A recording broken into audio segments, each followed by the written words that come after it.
after the physical trade fair has ended. The Africa Automotive Show will present a platform for auto manufacturers, assemblers, original equipment manufacturers, OEMs, and component suppliers to exhibit their products and also interact with potential buyers and suppliers. It consists of an auto forum, auto show, and B2B and B2G exchanges. The AU Youth Startup Program will have a dedicated pavilion for youth startups in Africa where they will showcase their innovative ideas, prototypes, goods, and services.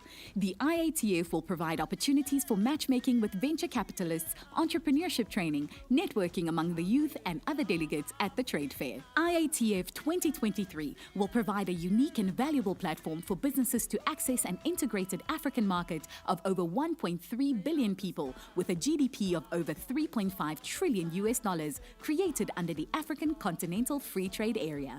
The African Export-Import Bank, African Union Commission, AFCFTA Secretariat, and our premium partners invite you to join us at IATF 2023 Intra-African Trade Fair, connecting African markets. For more information, visit www.intraafricantradefair.com.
responsible for making everything happen. It lights up our cities, creates jobs, powers schools, and transports our people. It drives factories and industry and empowers innovation. It keeps us connected and enables science and exploration. With it, we give and receive better healthcare, and our standard of living in every aspect of life improves. Energy really is the cornerstone of the African economy. But what will we do if this precious resource runs out? How can we protect and develop this lifeblood of our beautiful continent?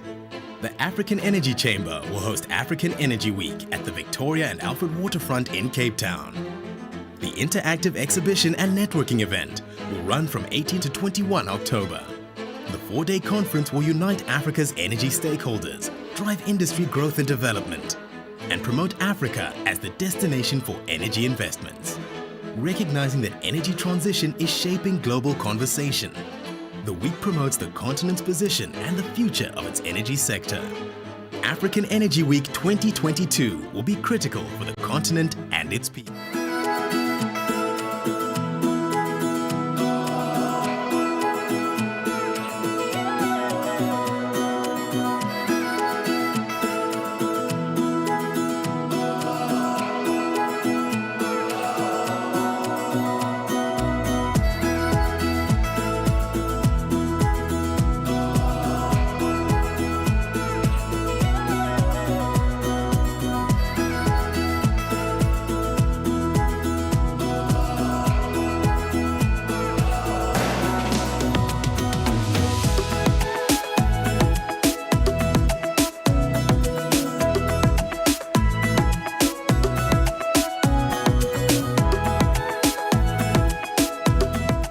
Africa's premier trade and investment event, IATF 2023, is expected to attract over 1,600 exhibitors from more than 75 exhibiting countries and over 35,000 attendees, and is expected to generate up to $43 billion in trade and investment deals. IATF 2023 will once again consist of a trade exhibition where countries, large corporates, as well as small and medium enterprises, SMEs, can set up pavilions and exhibition stands which will enable them to customize their exhibition to fit their unique requirements. This offers private and public entities opportunities to showcase their goods and services. Trade and Investment Forum, the 4-day conference, will feature leading African and international speakers and a variety of sessions dealing with African trade and investment issues. Specifically, the conference will feature dedicated sessions on trade and investment opportunities under the AFCFTA and will also include training workshops covering exporting, standards and marketing. Creative Africa Nexus, CANEX, will showcase Africa's creative economy in fashion,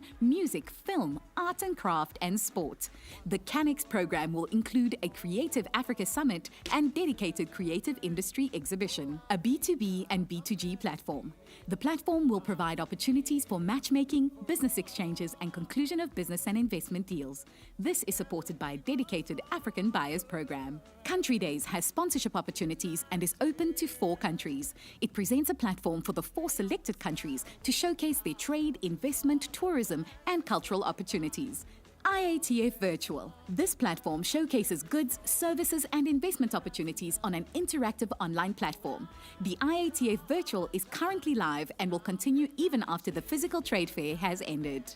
The Africa Automotive Show will present a platform for auto manufacturers, assemblers, original equipment manufacturers, OEMs, and component suppliers to exhibit their products and also interact with potential buyers and suppliers.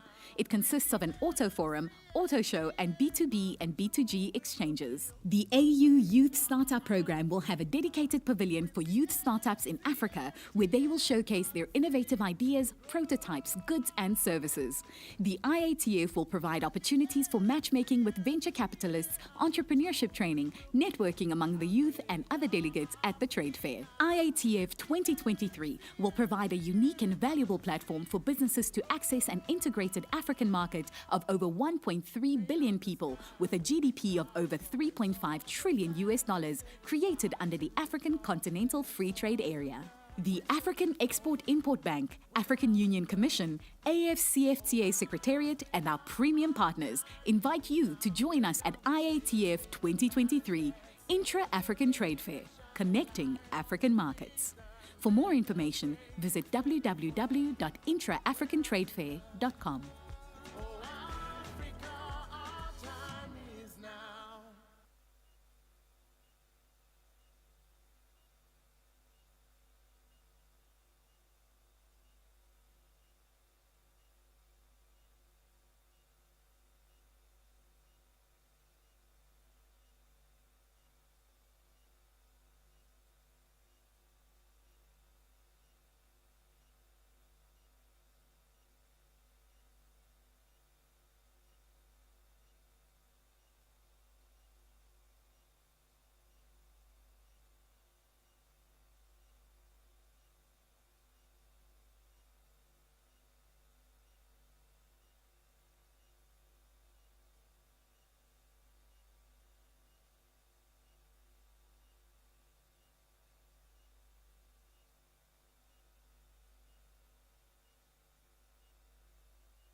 Energy is responsible for making everything happen. It lights up our cities, creates jobs, powers schools, and transports our people.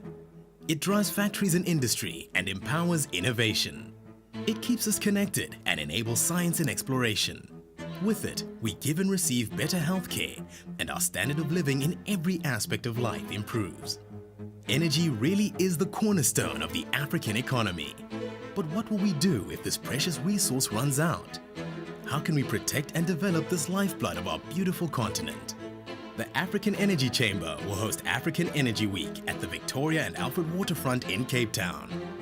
The interactive exhibition and networking event will run from 18 to 21 October.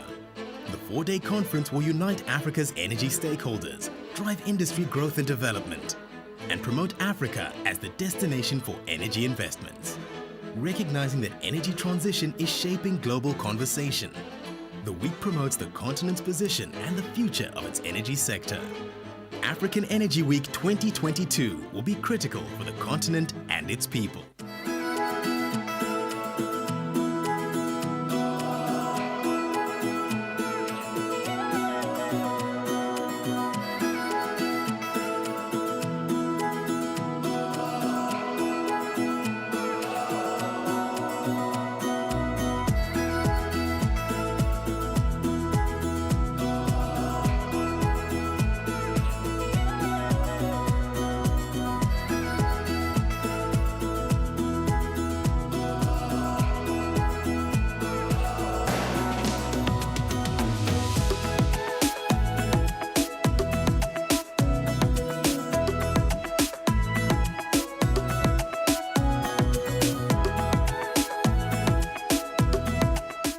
Africa's premier trade and investment event, IATF 2023, is expected to attract over 1,600 exhibitors from more than 75 exhibiting countries and over 35,000 attendees, and is expected to generate up to $43 billion in trade and investment deals. IATF 2023 will once again consist of a trade exhibition where countries, large corporates, as well as small and medium enterprises, SMEs, can set up pavilions and exhibition stands which will enable them to customize their exhibition to fit their unique requirements. This offers private and public entities opportunities to showcase their goods and services. Trade and Investment Forum, the 4-day conference, will feature leading African and international speakers and a variety of sessions dealing with African trade and investment issues. Specifically, the conference will feature dedicated sessions on trade and investment opportunities under the AFCFTA and will also include training workshops covering exporting, standards and marketing. Creative Africa Nexus, CANEX, will showcase Africa's creative economy in fashion, music, film, art and craft and sport. The CANEX program will include a Creative Africa Summit and dedicated creative industry exhibition, a B2B and B2G platform. The platform will provide opportunities for matchmaking, business exchanges, and conclusion of business and investment deals. This is supported by a dedicated African Buyers Program. Country Days has sponsorship opportunities and is open to 4 countries. It presents a platform for the 4 selected countries to showcase their trade, investment, tourism, and cultural opportunities. IATF Virtual. This platform showcases goods, services, and investment opportunities on an interactive online platform. The IATF Virtual is currently live and will continue even after the physical trade fair has ended. The Africa Automotive Show will present a platform for auto manufacturers, assemblers, original equipment manufacturers, OEMs, and component suppliers to exhibit their products and also interact with potential buyers and suppliers. It consists of an auto forum, auto show, and B2B and B2G exchanges. The AU Youth Startup Program will have a dedicated pavilion for youth startups in Africa where they will showcase their innovative ideas, prototypes, goods, and services. The IATF will provide opportunities for matchmaking with venture capitalists, entrepreneurship training, networking among the youth and other delegates at the trade fair. IATF 2023 will provide a unique and valuable platform for businesses to access an integrated African market of over 1.3 billion people with a GDP of over $3.5 trillion created under the African Continental Free Trade Area. The African Export-Import Bank, African Union Commission, AFCFTA Secretariat, and our premium partners invite you to join us at IATF 2023 Intra-African Trade Fair, connecting African markets. For more information, visit www.intraafricantradefair.com.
Hello.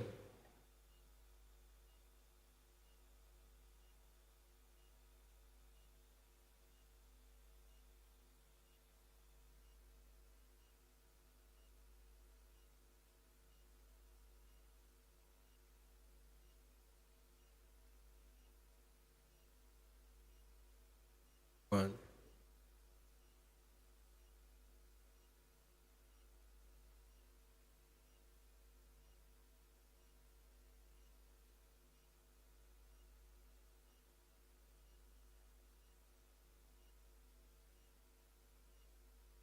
One.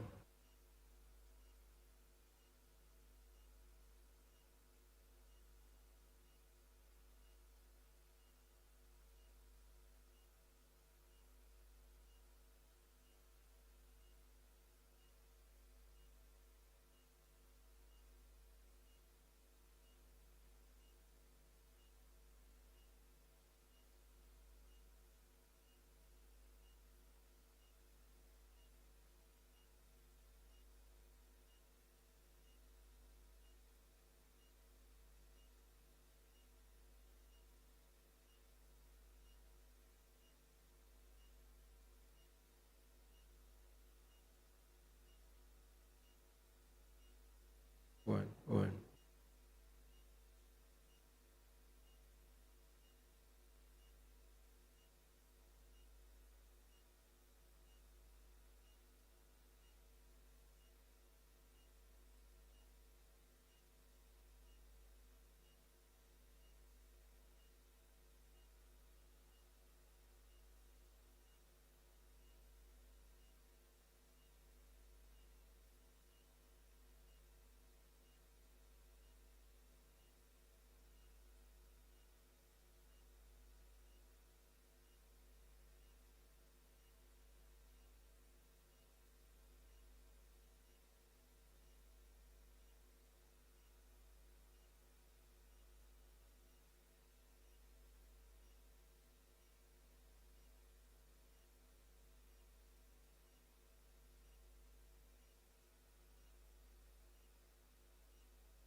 Oh, hello.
One. One.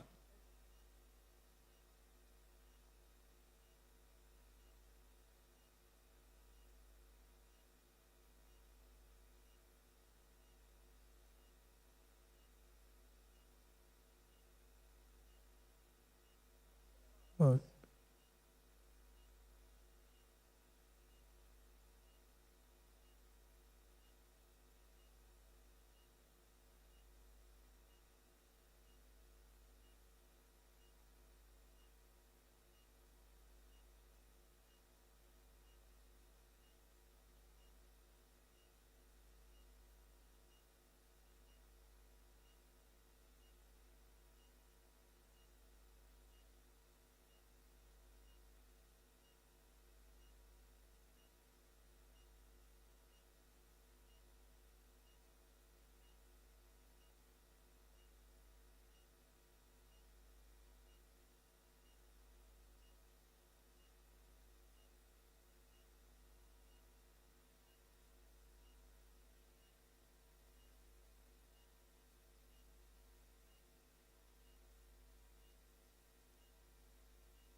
Opat.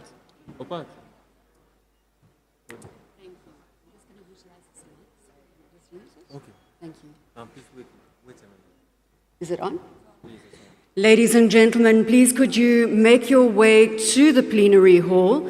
We are about to kick off with our programming this morning, and we have a very, very important session with a moderator that has flown all the way out from the Bahamas.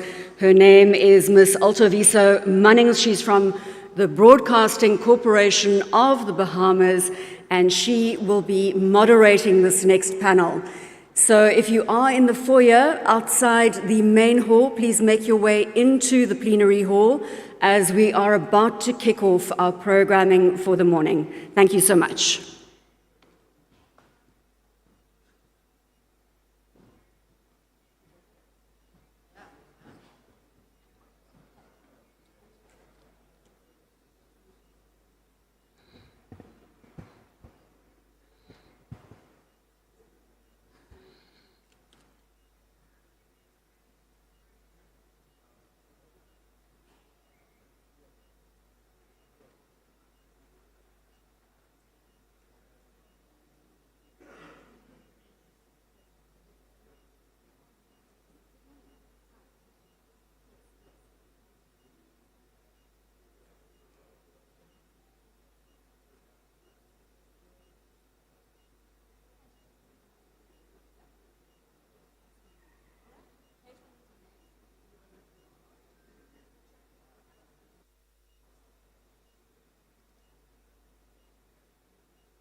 Ladies and gentlemen, we are about to start our morning session with our opening plenary. As I said, we have a broadcast representative from the Bahamas who will be moderating this first session, and we are going to kick off shortly. If you are in the foyer, please will you kindly make your way into the plenary hall. We are about to kick off our programming for the day. Thank you very much.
runway. Yeah.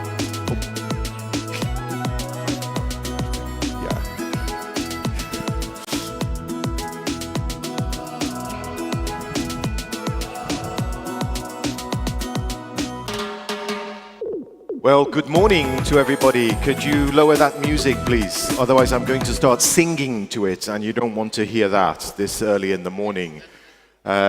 Okay, good morning, everyone. I know there isn't a full house at the moment, but apparently the traffic is a little bit tricky this morning, so people will be trickling in. So do grab your seats. My name's Mark Edo. You probably know that by now because I've been the moderator for the last 2 days or so. And what a day yesterday. What a day with the likes of Mia Motley, the heads of state from various places. Yes, it does deserve a round of applause. Thank you very much, sir. Because, you know, you can really talk the talk about building bridges to the diaspora, or you can walk the walk. And I think there was a lot of walking yesterday, and I think there was a lot of synergy, and there were a lot of relationships built, and ideas were born as well. So a wonderful day yesterday, and today is no exception. Now, normally I do a lot of these events, as many of you will know, and the third day is usually like the third day, right? It's like when it's sort of the leftover day. But today is quite the opposite. I was looking through the program to look at some of the panels and the panelists that we were having, and I advise you to look on the app and check this out. And it's incredible. There's some incredible people on the panels today, and the next panel we're going to have is no exception. It's pure quality in terms of the thinkers, the big thinkers that we have throughout the day. It culminates right at the end with a session called Sport as a New Creative Industry. And that's got none other than Didier Drogba. Didier Drogba and Asamoah Gyan, Ghana's great footballer, two great icons of African sport to round up the day. So let's begin now. We're going to begin with a panel session called United We Stand, Deploying Afro-Caribbean Resources for Sustainable Development, Perspectives from Monetary Authorities. But before we do that, I actually have a message for those monetary policy people. It says that at 10:30 there's a forum for ministers of finance and central bank governors. Now, if you are a minister of finance or a central bank governor, or you work for one of them, you need to listen up to this, because at 10:30 we would like to invite all ministers of finance as well as central bank governors and their delegations to participate in the side event titled Forum for Ministers of Finance and Central Bank Governors, taking place in Committee Room 1, which is located on the left side of the main hall. The session, the left side of the main hall, I guess they're talking about when you come out and go left. The session will be discussing reserves management in this changing global architecture. Dr. Donald Kaberuka will make the keynote address. Panelists include Afreximbank's EVP, Egypt's Minister of Finance, and Zambia's Central Bank Governor. So, Ministers of Finance, Central Bank Governors, please go to that side event at 10:30. Okay, let's get the show on the road then. It gives me great pleasure to welcome my dear big brother and mentor to give the keynote address that will set the scene for this panel. Please give a very warm round of applause to His Excellency Ambassador Albert Muchanga, the Commissioner for Economic Development, Trade, Industry and Mining at the African Union Commission.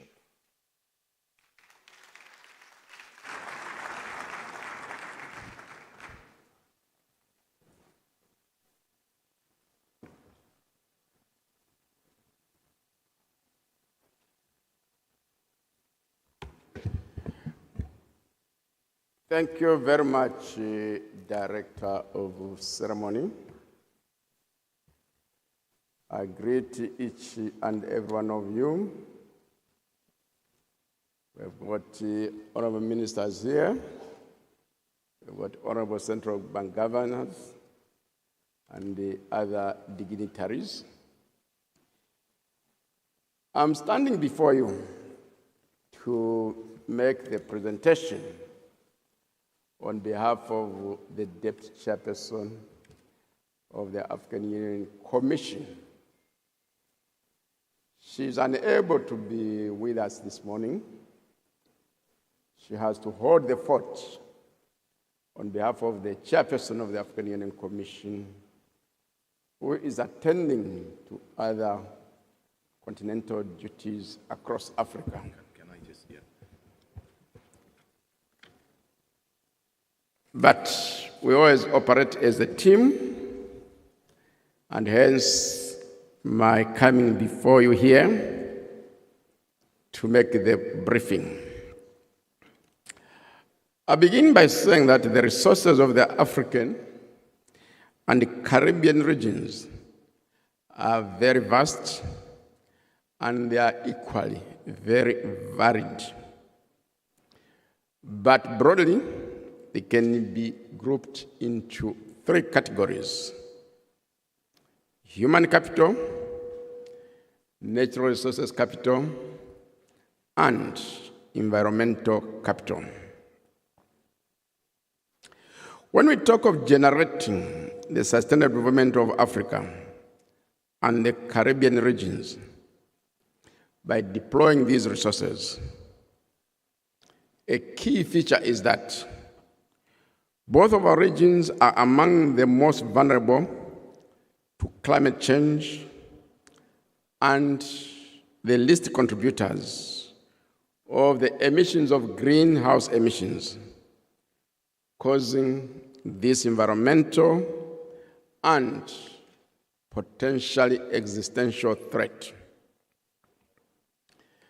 The vulnerability is evidenced in tropical storms, floods, droughts, desertification, prolonged heat waves, rising sea levels, acidification of seas, crop failures, rising environmental damages and costs, and, among others, food insecurity and the resultant dislocation of environmental and socio-economic systems.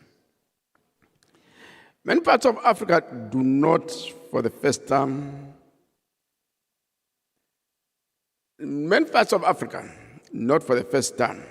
faced tropical storms and floods in the immediate past rain season. For close to 3 years now, some parts of Africa have also been facing persistent drought situations, leading to the loss of lives and livestock, as well as crop failures. Sustainable central banking is in this connection becoming very important. Convening this session reflects your commitment to sustainable central banking. I salute you for this spirit of environmental stewardship. You are convening against the background of a positive development announced yesterday. During his address in the opening ceremony yesterday, the President and Chairman of the Board of Directors of the African Export-Import Bank, Professor Benedict Orama, announced the extension of the operations of the Pan-African Payments and Settlement System to the Caribbean region. This development is good for the trade and investment relations between Africa and the Caribbean countries. Trade and investment flows between our two regions are bound to increase and generate prosperity for our people as a result of this development. With this development, the task before you as monetary authorities is to ensure that PAPs spreads to all countries of Africa and the Caribbean. The all-inclusive coverage of PAPs will enable you in making it more efficient, in addition to enhancing its security. In this respect, I urge earnestly all the monetary authorities in the Caribbean and Africa who have not joined perhaps to do so as soon as possible. There are, however, also challenges that confront you as you convene this meeting. I'm going to mention a few. Financial and monetary conditions in many countries around the world, including those of our two regions, are tightening. This is in response to the threats of inflation and recessions, which in turn threaten price and financial stability in the economies affected. Further, many countries in Africa are also facing external debt distress situations. For those countries already seeking external debt restructuring, they are also finding out that the G20 Common Framework on debt treatments is now slowing in delivering the required debt relief, a development that brings in trend additional threats of financial instability, as well as strong possibilities of social and political tensions in the countries that are affected. As we face these challenges, we will stand a few days before the start of the Paris Summit on a new financing pact, which will be held on the 22nd and 23rd of this month. The forthcoming Paris Summit gives us an opportunity to advocate for increased financial resources for poverty reduction and the green transition, among other elements of inclusive growth and sustainable development in our regions and the rest of the world. We can also use the forthcoming Paris Summit to continue our advocacy for reform of the global financial architecture. The Barbados Bridgetown Initiative, closely associated with the Honorable Mia Motley, the Prime Minister of Barbados, becomes very important in this connection. As part of the reform of the architecture of global financial institutions, we also need continued advocacy for reform of the multilateral development banks.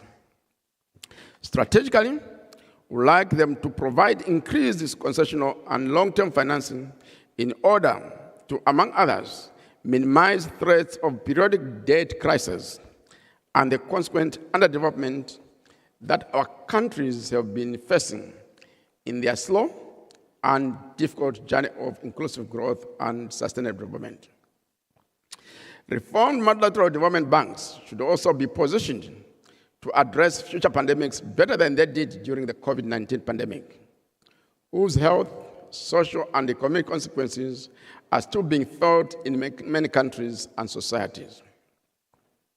We can also use the Paris Summit to advocate for increased deployment of financial resources to the Loss and Damage Fund, a key outcome of the 27th Conference of Parties of the United Nations Framework Convention on Climate Change, or COP27, held in Sharm el-Sheikh, Egypt, in November last year. As Lydia mentioned, our regions, which are least contributors to climate change, are facing rising environmental damages and costs, as well as vulnerability. We urgently need increased financial resources for mitigation, adaptation, and loss and damage, additional to those required to overcoming poverty and underdevelopment. The polluter pays principle, adopted at the June 1992 United Nations Conference on Environment and Development, UNCED, held in Rio de Janeiro, Brazil, is the bedrock of the Loss and Damage Fund.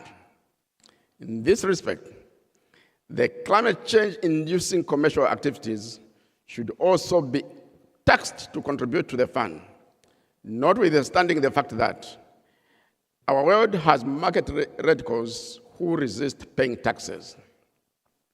Just as much as we welcome the pledges made by governments and philanthropies, we must also continue to insist that the commercial companies making profits from the activities associated with emissions of fossil fuels must contribute fully, fairly, and timely to mitigation, adaptation, and loss and damage.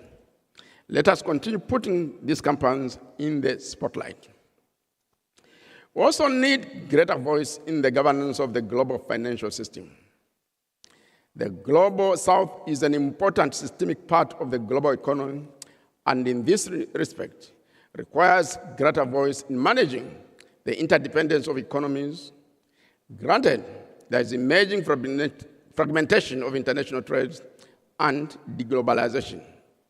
But this is the time multilateralism becomes even more important.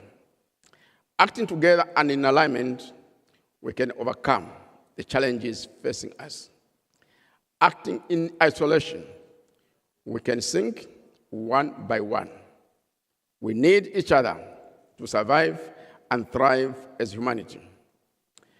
I'll conclude my brief statement by stating that the issue of carbon trading is increasingly becoming important as the world moves towards the net zero transition.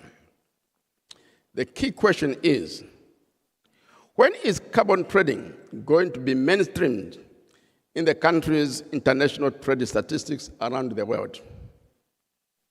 Mainstreaming carbon trading in international trade statistics would enhance our advocacy for incorporation of disasters induced by climate change, as well as future pandemics in future debt contracts and treatments.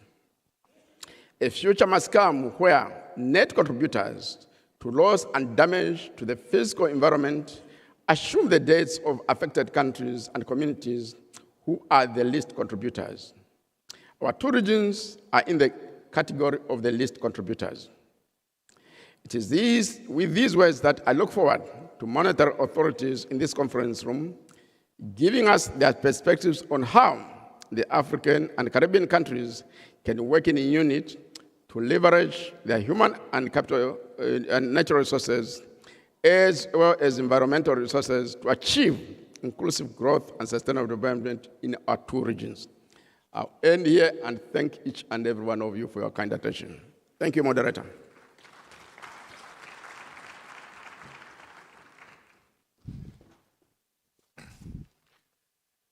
Thank you very much, Your Excellency. Another round of applause for Ambassador Albert Muchanga of the African Union Commission there, kicking us off.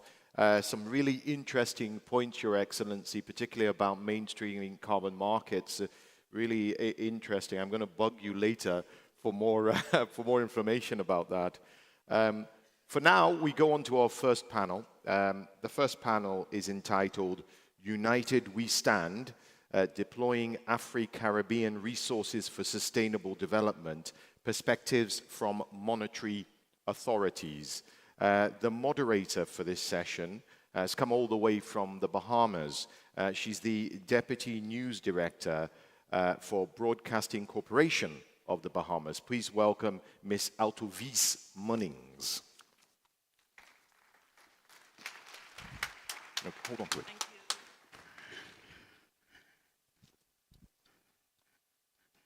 Good morning. Good morning. Akwaba. Thank you to Africa Export-Import Bank for this wonderful opportunity. This morning we are going to discuss financing between Africa and the Caribbean, and I want to introduce my distinguished panel. I want to first of all welcome His Excellency Mohammed Ahmad Might, Minister of Finance of Egypt and Chairman of the Afreximbank General Meeting.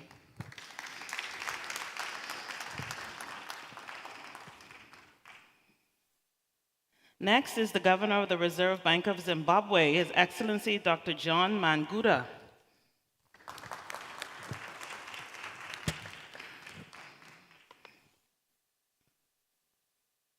Governor of the Bank of Ghana, Dr. Ernest Addison.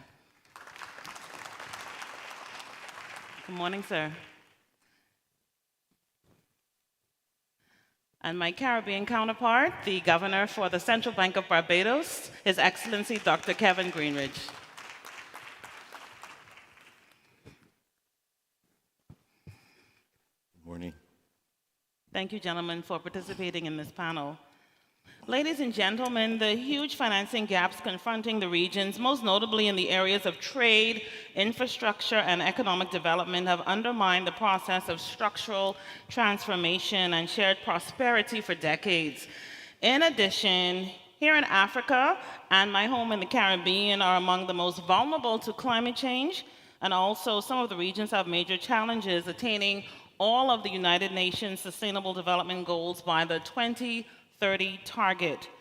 Substantial investments and structural transformation across many sectors and areas are required. So the objective of this session this morning is to reflect on policies and challenges to optimize the allocation of Afro-Caribbean resources for effective integration and shared prosperity here in Africa and across in the Caribbean. And gentlemen, these are questions that I'm sure all of you can answer real well, since all of you are financial experts. And His Excellency Maid, I want to start with you. How can the necessary funds be mobilized for climate-proofing projects?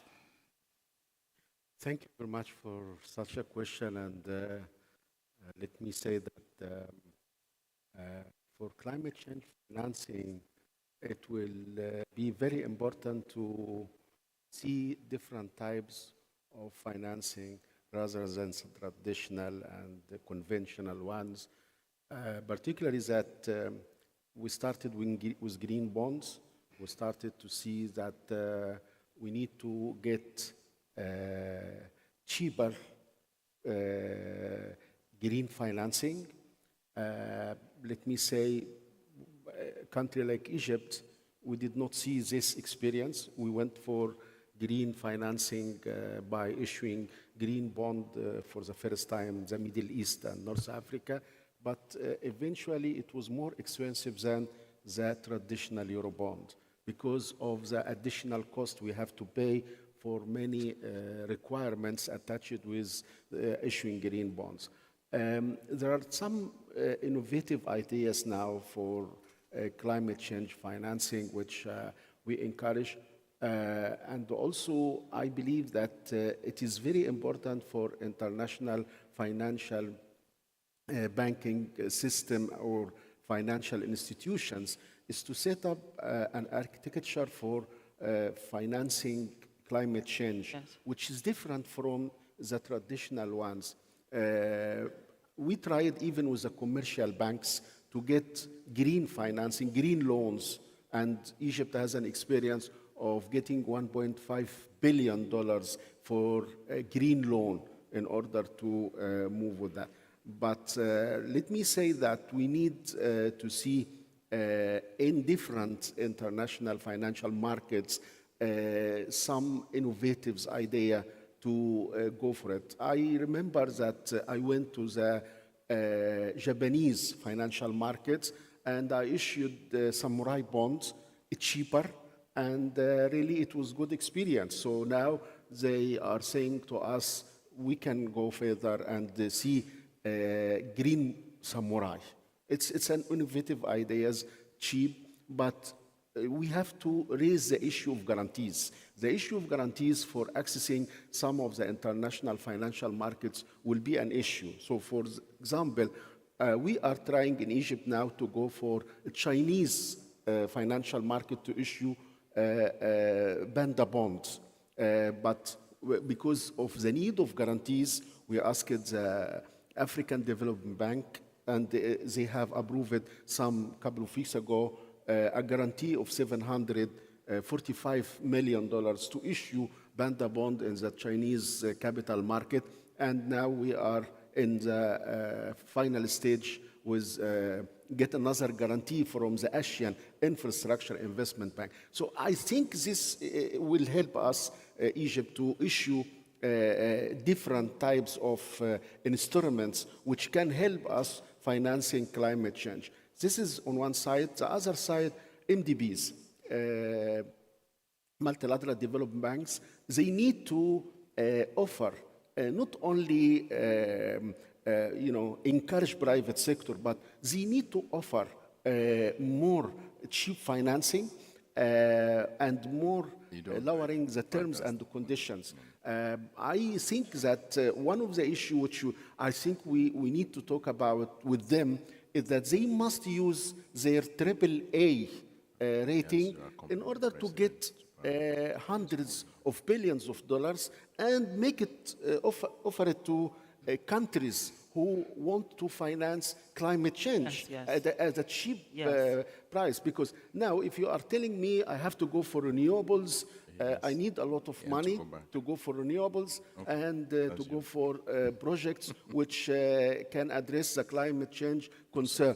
But where is the money for me to use it? And if there is even accessibility, it will be highly cost. So we need some innovative ideas again. I see some of the commercial banks now started to design some innovative ideas, but let me say that with guarantees must be increasing from the World Bank, the European Investment Bank, and others in order to offer good financing at a cheap cost to push us in this direction and or to help us to go in this direction. One of the issues which we have discussed in Sharm el-Sheikh last year in November is that how can we put a mechanism, international standard mechanism, in order to be used in financing climate change and also to ensure that green bonds, for example, will be offered at a cheaper cost, not at higher than traditional cost. We issued what is called Debt Sustainability Coalition in order to see how can we move in such direction. Thank you. But again, I believe that we have to do more in getting cheap financing for climate change. Excellent point, sir. Very good. I also have another question for our Reserve Bank of Zimbabwe Governor, Dr. Manguda. Dr. Manguda, do overseas territories have unfair risk perceptions of Africa and the Caribbean? If so, if you feel so, how should it be addressed? Thank you very much, and once again, congratulations to the African Export Bank for the 30 years of doing a good job. Thank you.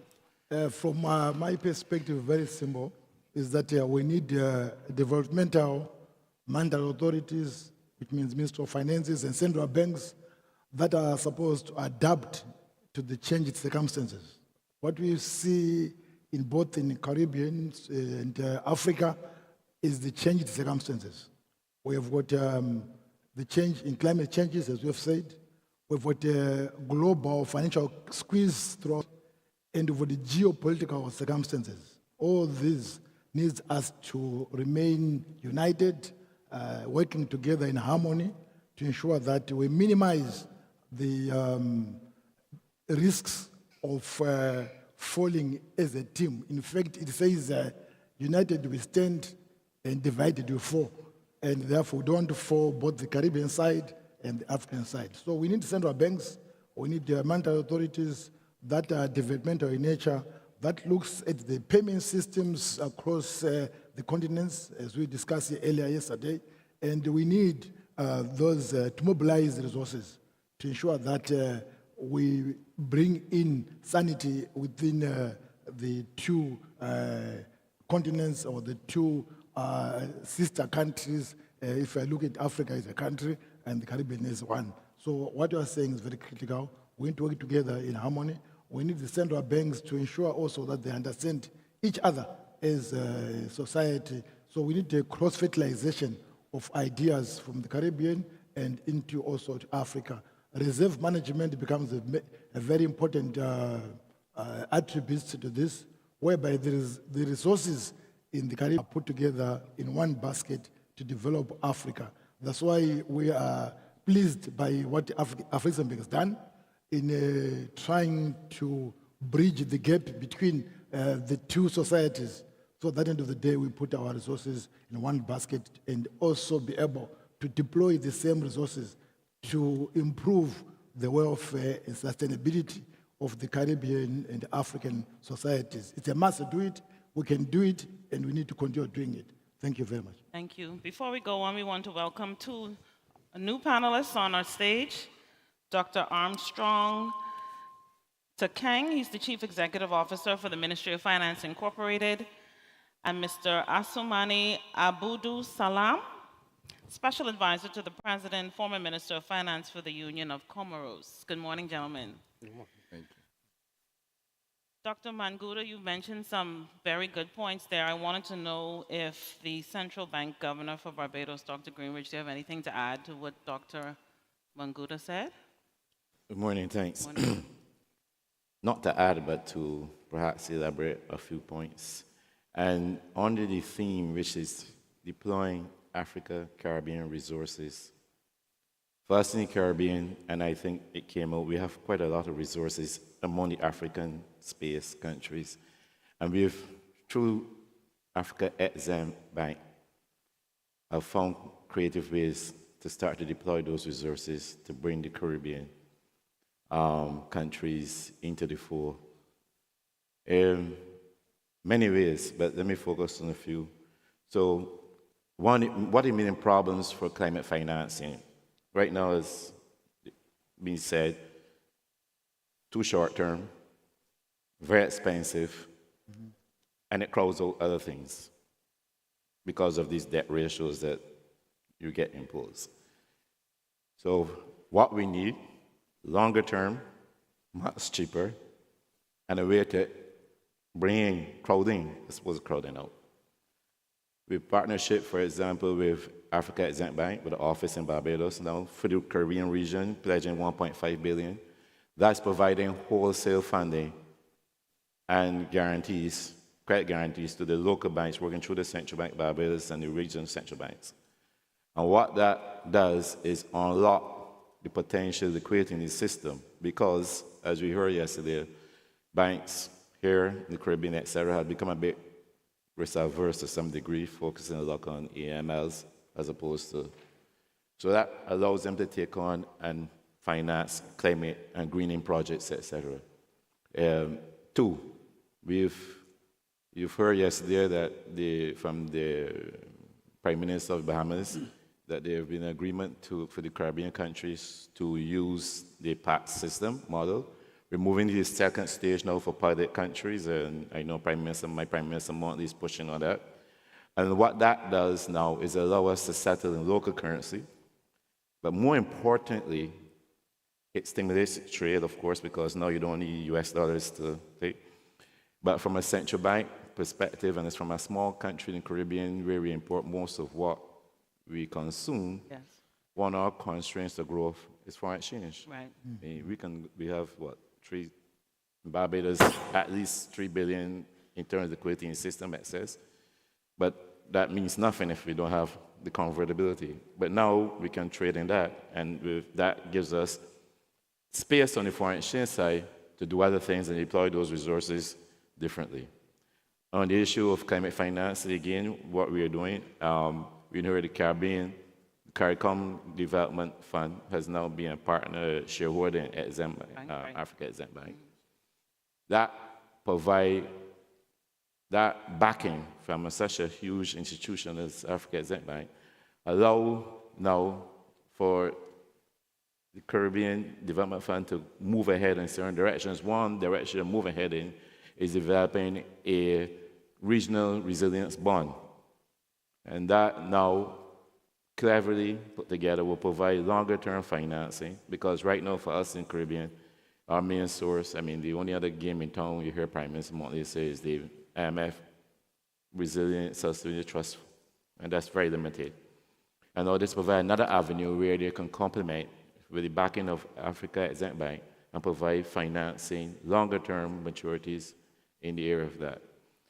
One point I also want to make in terms of creative financing, what we can do.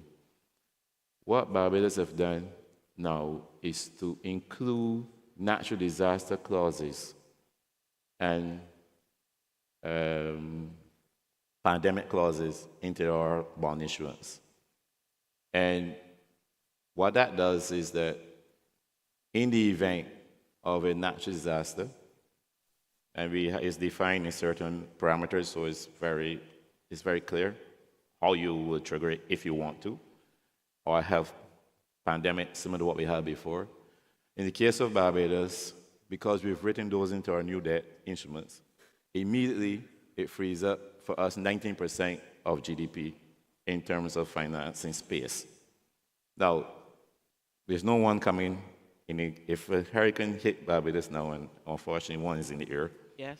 there's no one, and I pray that it doesn't come, no one is going to come immediately and give you 19% of GDP to start your cleanup.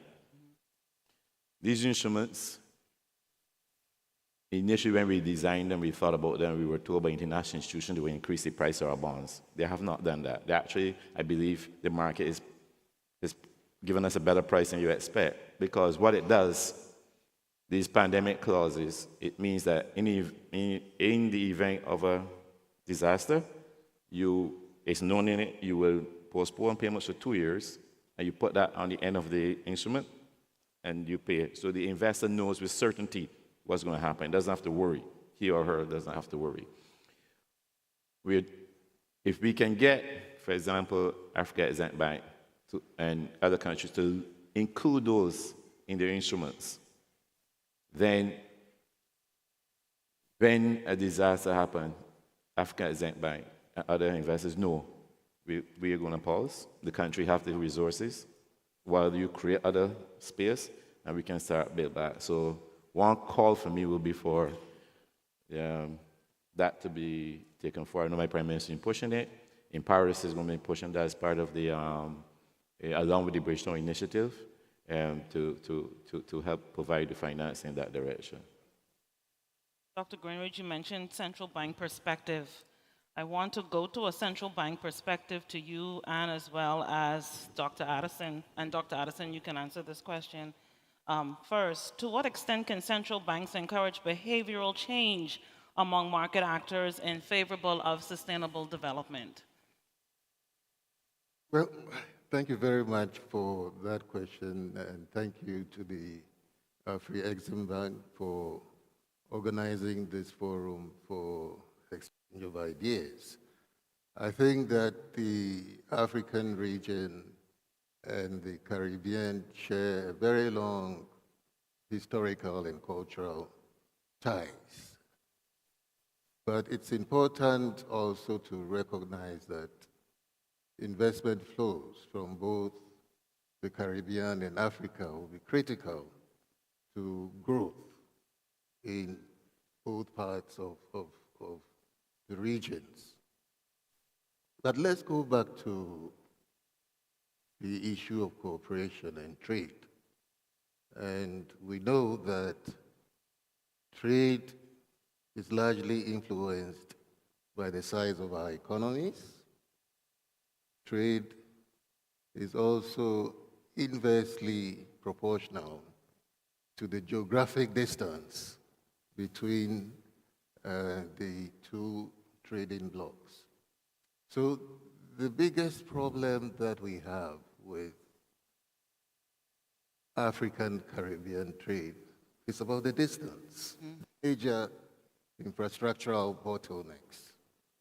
And this is where I was and to write about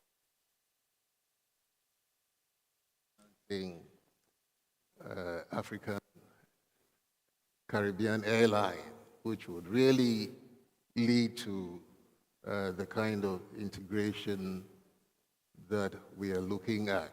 So we need to encourage the investments in air and maritime transportation. That infrastructural bottleneck will continue to be a major obstacle to promoting trade between our two regions. Having said that, I think that there are other areas of mutual cooperation where we can derive some benefits. I met with Governor Kenneth of Barbados on Friday. He came in with his team to the Bank of Ghana to exchange ideas for the past 2 days or so. We shared with them the progress that we had made, right? Progress that we had made in our payment systems, getting technology to drive the Ghanaian payment system,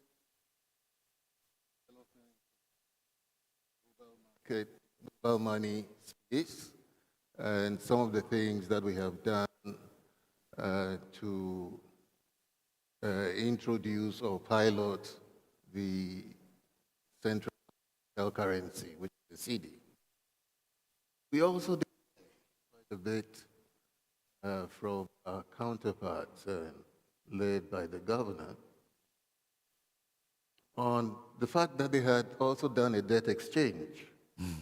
And we had a very robust discussion on, how the debt exchange had impacted Barbados and what we could do as a country also to sort of move away from this impact of the domestic debt exchange on markets in Ghana.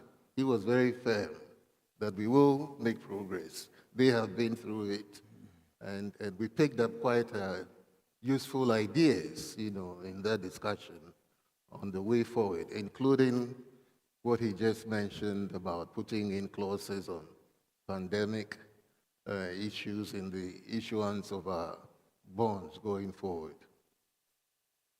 Then the discussion got to the issue you raised on the multilateral financial institutions, in particular how to take advantage of the Resilience and Sustainability Trust, which I think Barbados was the first country to get access to got some money from the IMF and the Resilience and Sustainability Trust.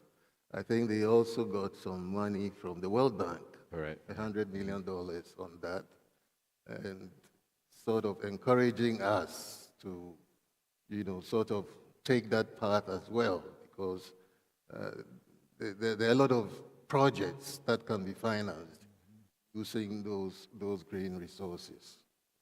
So yes, the facilities are there. International financial institutions to help finance some of these climate issues. I'll stop there. Thank you, Dr. Addison. His Excellency Katang, what is the solution in your view to the lack of access to finance necessary for small and medium enterprises to grow? Thank you very much. First of all, let me extend the apology of Mr. Wale Dun, the Special Advisor to the President on Monetary Policies, who had to go on another assignment. He asked me to stand in for him. First of all, I think the key thing for us in Nigeria is really recognizing the fact that when we work together as a region rather than individual states, we're much stronger and we can mobilize a lot of resources amongst ourselves. Nigeria has always held this belief, and that has been manifested in the types of programs we have engaged in, particularly in terms of supporting other countries within the region. And I think we're quite delighted that there is an opportunity of the ABCD, because what that does is that it creates a wider platform for be able to mobilize a lot more people and a lot more resources to address some of these critical challenges that some of them may be even existential, as we've heard over the last couple of days. But one thing we also believe is that as we look to mobilizing capital and resources from other regions, we also need to look inwards in terms of what are the resources we already have that we're not really leveraging on effectively or optimizing. So one of the reforms that the current administration has done is to look at how do we ensure that our existing investments are delivering sustainable returns, because it is through those returns, through cash flows, that we can have a lot more resources for some of these developmental programs. And then also looking at some of the structural challenges that we have in our system. For instance, the idea of petroleum subsidy in our own country, because each country is unique in its own way, to see that there are better ways for us to use those resources. And that's why one of the major pronouncements that the current president made was to take out the subsidies, because what that does is that it's also a mechanism for us to be able to mobilize additional resources to address some of these environmental challenges, as well as providing resources for small and medium-sized enterprises. The company that I run, which is Mofi, We own about 50 companies, valued at about $40 billion. And those companies are across different sectors, intervening in small and medium-sized enterprises, in financial services, in agriculture, mining, oil and gas. And so we see that because the demand for supporting those enterprises is increasing every day. So we have to begin to look internally and see how do we mobilize resources internally to address those needs and support the institutions that have the mandate to support those small and medium-sized enterprises. But the other thing that I want to say is really the fact that as we do that, we also need strong institutions like Afreximbank, because they've been a very strong pillar of support for our financial institutions, and we're counting on them to extend more of that, particularly when it comes to preparing projects that are bankable. Because one of the challenges that we see in our sector is that you could go out there and ask people to come and invest, but they have to invest on bankable projects. And we do not only need the capital, but we also need the services and the expertise to be able to prepare those types of projects, because that is what will attract capital from not only domestically, but externally. So we would like to once more extend our support to Afreximbank.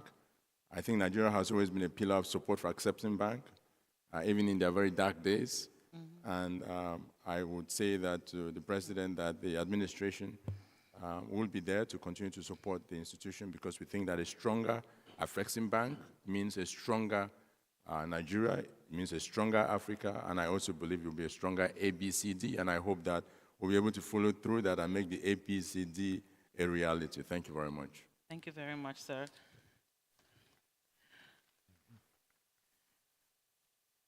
Mr. Abudu Salam, the question for you this morning is, are investments impeded by insufficient correspondent banking relationships? Merci beaucoup. Mon propos, je vais l'axer d'abord sur 3 points essentiellement, avec des préalables.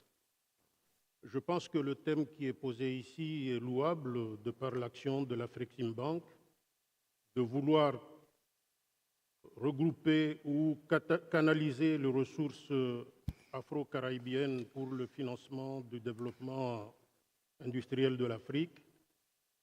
Mais je pense que tout d'abord, il faudrait arriver à mobiliser la grande partie ou la grande majorité de ressources locales, que ce soit au niveau des pays, que ce soit au niveau des régions, avant de parler d'une intégration de ces ressources interrégionales. Je prendrai l'exemple du cas des Comores, où quand vous avez par exemple des ressources de la diaspora qui sont transférées annuellement, qui représentent 25% du PIB, il serait judicieux de pouvoir canaliser ces ressources-là dans des actions d'investissement productif, plutôt que de les laisser telles qu'elles sont aujourd'hui, aller dans des secteurs sociaux, culturels ou carrément de dépenses ostentatoires coutumières. Donc, à mon avis, ce serait la première action, renforcer l'action de mobilisation de ressources locales avant d'espérer accéder à des ressources étrangères, extérieures, pour pouvoir glorifier cette action de ressources intra-régionales. Parce que dans la plupart de nos pays aussi, il y a des préalables qu'il faudrait arriver à résoudre avant de collecter ces ressources-là et de vouloir les injecter dans des actions de développement, sinon ça risquerait d'être des financements à fonds perdus. Il y a le problème de la stabilité, de l'instabilité chronique pratiquement qui gangrène l'Afrique aujourd'hui, pas besoin de donner des exemples. Il y a le problème de la carence des infrastructures de base qui impulse l'initiative économique privée, parce que, comme nous le savons tous, c'est l'action privée qui est le moteur du développement, mais ce n'est pas des actions au niveau gouvernemental. Le gouvernement pose peut-être l'environnement juridique, de favoriser l'environnement des affaires, mais l'action véritablement de développement, ça relève du secteur privé.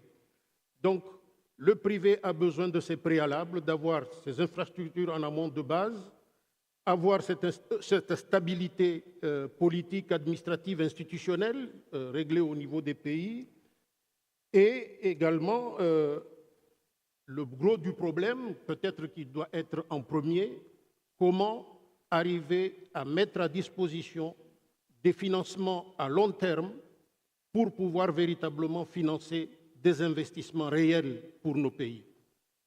Des capitaux d'investissement à long terme, moins chers également, parce que nous le voyons aujourd'hui, le coût des capitaux reste quand même assez élevé et ça ne favorise pas les actions de développement.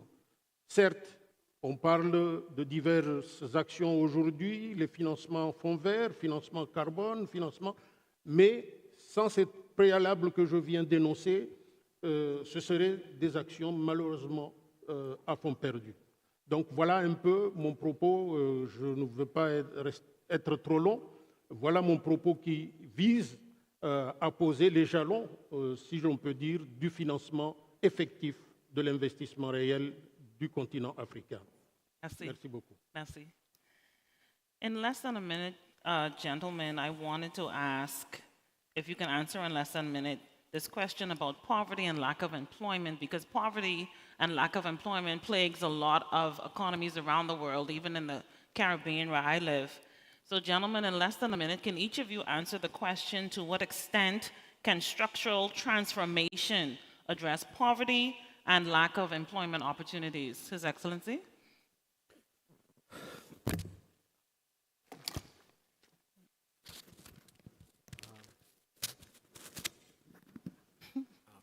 Okay, let me use it in this way. I believe you can reduce poverty and create unemployment together at the same time. We have this experience in Egypt after what is called the Arab Spring. We found that millions of the Egyptians working abroad coming back, looking for jobs inside the country.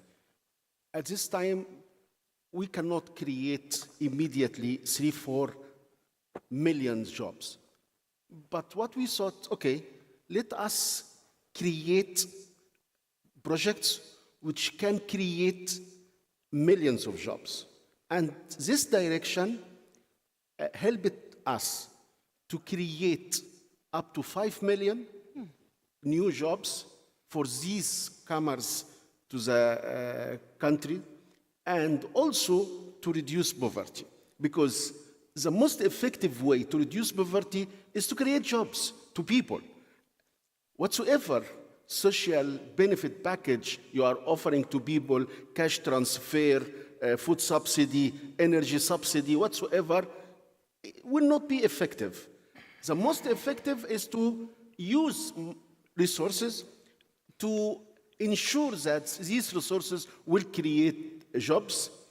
And I believe this is one of the very important points, is that whether we can borrow to create jobs, improve infrastructure, improve utilities, services to the people, at the same time, this will reduce poverty.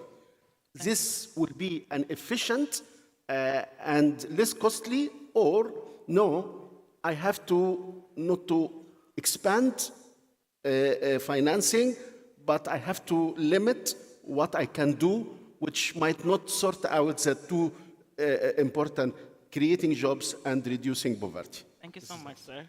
Dr. Mangura? Thank you very much. Poverty is the result of a lack of sustainable development. If you develop our economies, we increase employment, and we increase also the welfare of our people. Poverty is the result of misuse of resources. If we use the resources in a manner that is acceptable, best practice of utilization of resources, we increase and also employment. We need to beneficiate in Africa.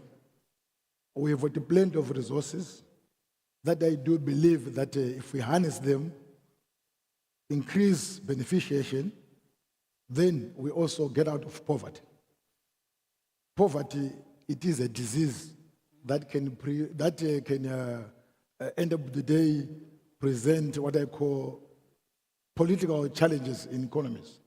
And those can be resolved by formalizing the informal sector.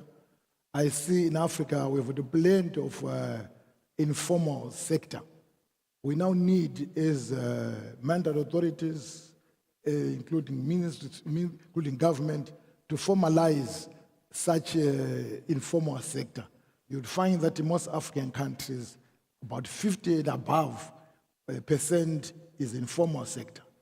That is not good enough because it does not bring the safety nets into the economy. You want to create middle class that is able to increase the consumption in the economy, and we need to ensure that we need appropriate financial tools to do so.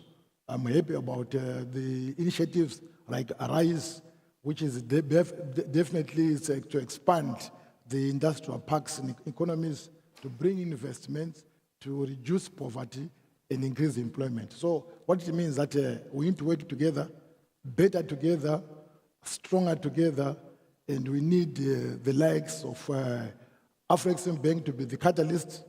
I was reminded this morning, moderator, that if you look at the work that has been done by Afreximbank, it's more like the biblical talents that were given to those three people, the 5, 2, and 1. The one that was given 1, he said the master is very bad, so he put it under the pillow. The other 2, they put the resources to good use by expanding 6 billion worth of capital to give all these countries the resources. You've been able to be a trusted servant, Dr. Aram and your team, for the purposes of developing Africa. That's what we want, to reduce poverty in Africa, to reduce poverty in the Caribbean, to reduce poverty continentally. No one else can do it other than ourselves. Thank you very much. Thank you. Governor, do you agree with Dr. Manguda that financial tools are needed, particularly here in Ghana, to reduce poverty and unemployment? I agree entirely with everything that he has said. Remember that poverty and unemployment is a reflection of weak growth in our respective regions. Now, as central banks, our key contribution to all of this is to create that environment that helps to sustain growth through the financial sector policies that we implement. If you look at the impact of global shocks, the impact on African countries is similar to the impact on the Caribbean countries as well. So we all need to put into place policies that enhances our buffers so that we are able to withstand a lot of these shocks that emanate from the global environment. It includes improving resource mobilization locally. It includes putting into place policies that would enhance savings to finance development and growth in our regions. And it also includes policies that will help develop our local domestic financial markets. All of these are indirectly very critical to bringing the issues of poverty and unemployment under control. Thank you. Governor, in the Caribbean, as you know, poverty and unemployment for some reason dominates some of the societies in different Caribbean countries. Tell us about Barbados and how do you feel the central bank can play a major role in reducing these social ills? As we said before, the governor, the Bank of Ghana just said, our role is to provide or create an environment, a financial environment that is conducive to allow for the sort of structural transformation that is needed. I will add that structural transformation takes time, and that is what will give you sustained reduction in poverty. But it's not sexy investment, so to speak. It requires long-term funding, and funding that gives you the grace period you don't have to repair immediately. And under the theme of deploying our resources, for us in the Caribbean, from my perspective, the presence of Afreximbank is a game changer. I won't go through the things I've mentioned by providing the kind of backing for the wholesale funding for the banking sector to allow them to take on more risks and finance projects, or community payment system, those are obvious, and sign an MOU with our Caribbean Development Bank. So that provides the financing to do the structural transformation because you need time. Well, private sector investments want a quick, investors want a quick return. The other thing, again, deploying our resources, as my friend, the governor of the Bank of Ghana said, we came 2 days earlier to learn from one another because we have our collective knowledge is a great resource. Sometimes, even in our discussion, we can learn how to approach the external creditors, how to train them, the behaviors, so we understand the pandemic clauses. We understand how to teach them what we want and move collectively. So, and we are going forward where we're going to have exchange of staff, short term, to we learn from each other. So outside of the financial backing and resources that Afreximbank is bringing to the table in the Caribbean, that is changing the platform, we can learn Caribbean return home, so to speak, from each other by just exchanging ideas and building platforms that we can see what is working, what is not working, and not reinventing the wheel. Thank you, Governor. Dr. Salam? Yes. Merci beaucoup. Tout d'abord, je voudrais situer cette problématique de la pauvreté, qui est une véritable gangrène au niveau de la société, et que si on n'en prend pas garde, ça risque d'emporter je ne dirais pas tout le pays, mais en tout cas tout un pan de la société.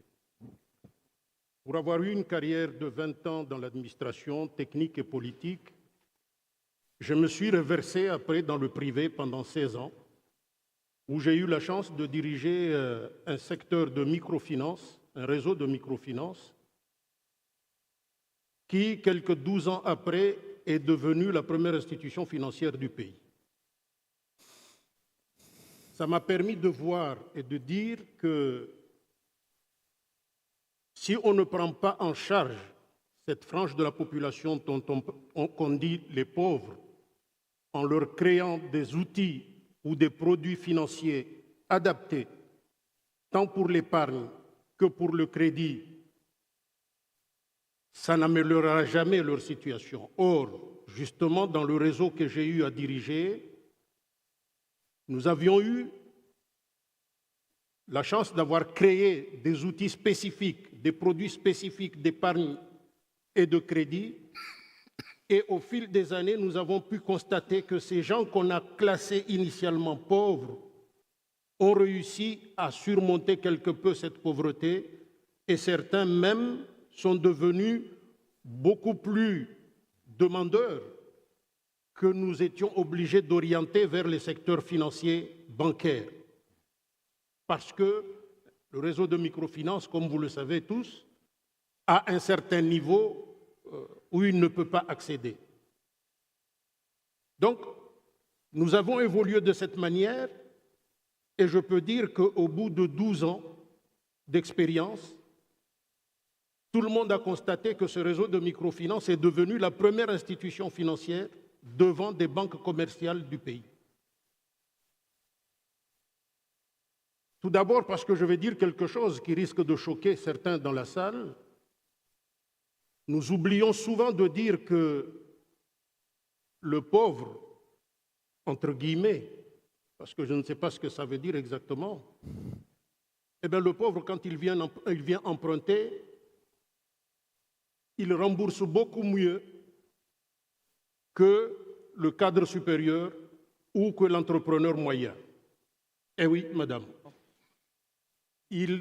Parce que lui, il n'a pas les moyens, et là c'est une deuxième gangrène, de nos sociétés que nous devons régler, il n'a pas les moyens de corrompre le magistrat ou le policier qui est lancé à ses trousses quand il ne paye pas convenablement. Donc, pour préserver sa modeste personnalité, il se fait l'effort de rembourser convenablement son crédit qu'il a demandé auprès de l'institution financière. Alors qu'on le voit tous les jours, ceux qui ont pignon sur rue, qui ont beaucoup de moyens, ils s'évertuent à créer l'insolvabilité s'ils ne créent pas les outils de corrompre l'outil judiciaire. Donc, la pauvreté, c'est une gangrène, il faut la résoudre, mais pour la résoudre, il faut créer des outils adaptés, des produits adaptés qui puissent les amener à émerger de cette situation précaire. Et encore une fois, l'expérience que j'ai eue pendant 16 ans m'a permis, ou me réconforte encore davantage dans cette situation, dans cette position que j'affirme ici aujourd'hui, que nous devons prendre en considération tous les échelons de la société et avoir des produits spécifiques adaptés. C'est le cas également de notre diaspora que j'ai cité tout à l'heure, qui transfère pratiquement l'équivalent de 25% de notre PIB. Il faut arriver à créer des produits spécifiques adaptés à cette frange de la population pour pouvoir booster l'économie et en créant beaucoup d'emplois pour les jeunes également, au risque de tomber dans ce qu'on appelle la formation des universitaires chômeurs, entre guillemets. Merci. Dr. Tekang, thank you. Dr. Tekang, you have the final word. Sure. Thank you very much. You know, the experience we've had so far is that there is too much emphasis on using the excuse of lack of capital as the reason why there's a lot of poverty and lack of employment. If you have those resources, but you do not have good institutions that would administer programs for those resources, you're not going to make much progress.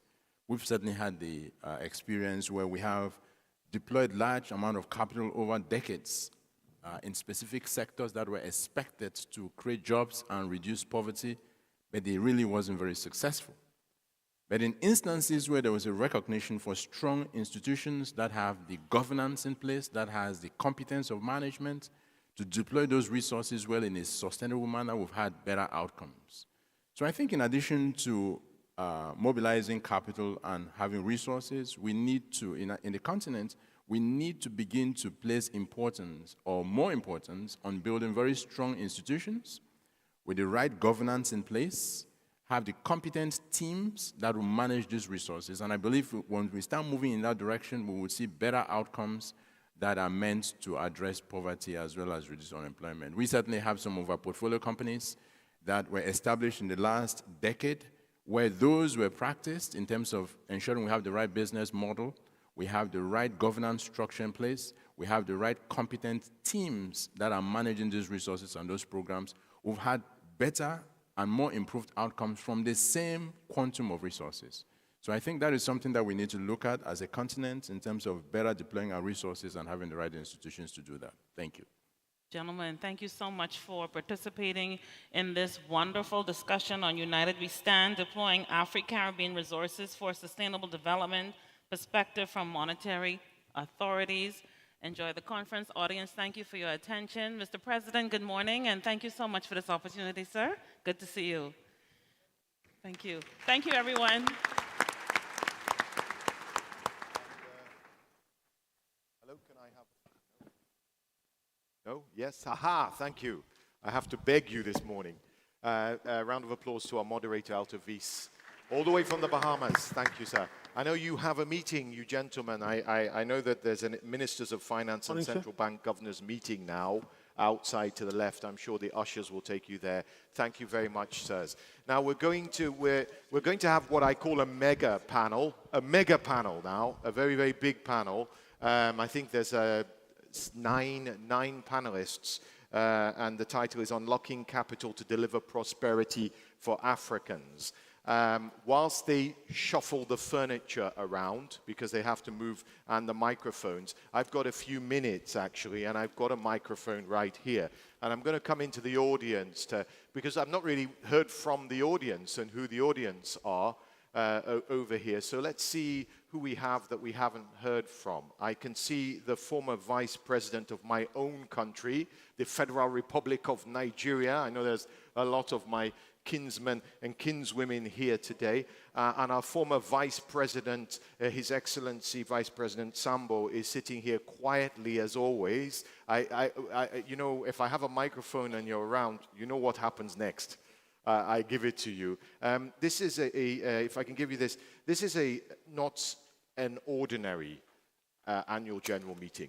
This is celebrating 30 years, as Professor Orama says, 30 years of an organization that when they started out, they had a belief that they were doing something special, that they could make history, they could have an impact. But I'm sure even they had no idea what kind of impact they could have. It's been quite transformational.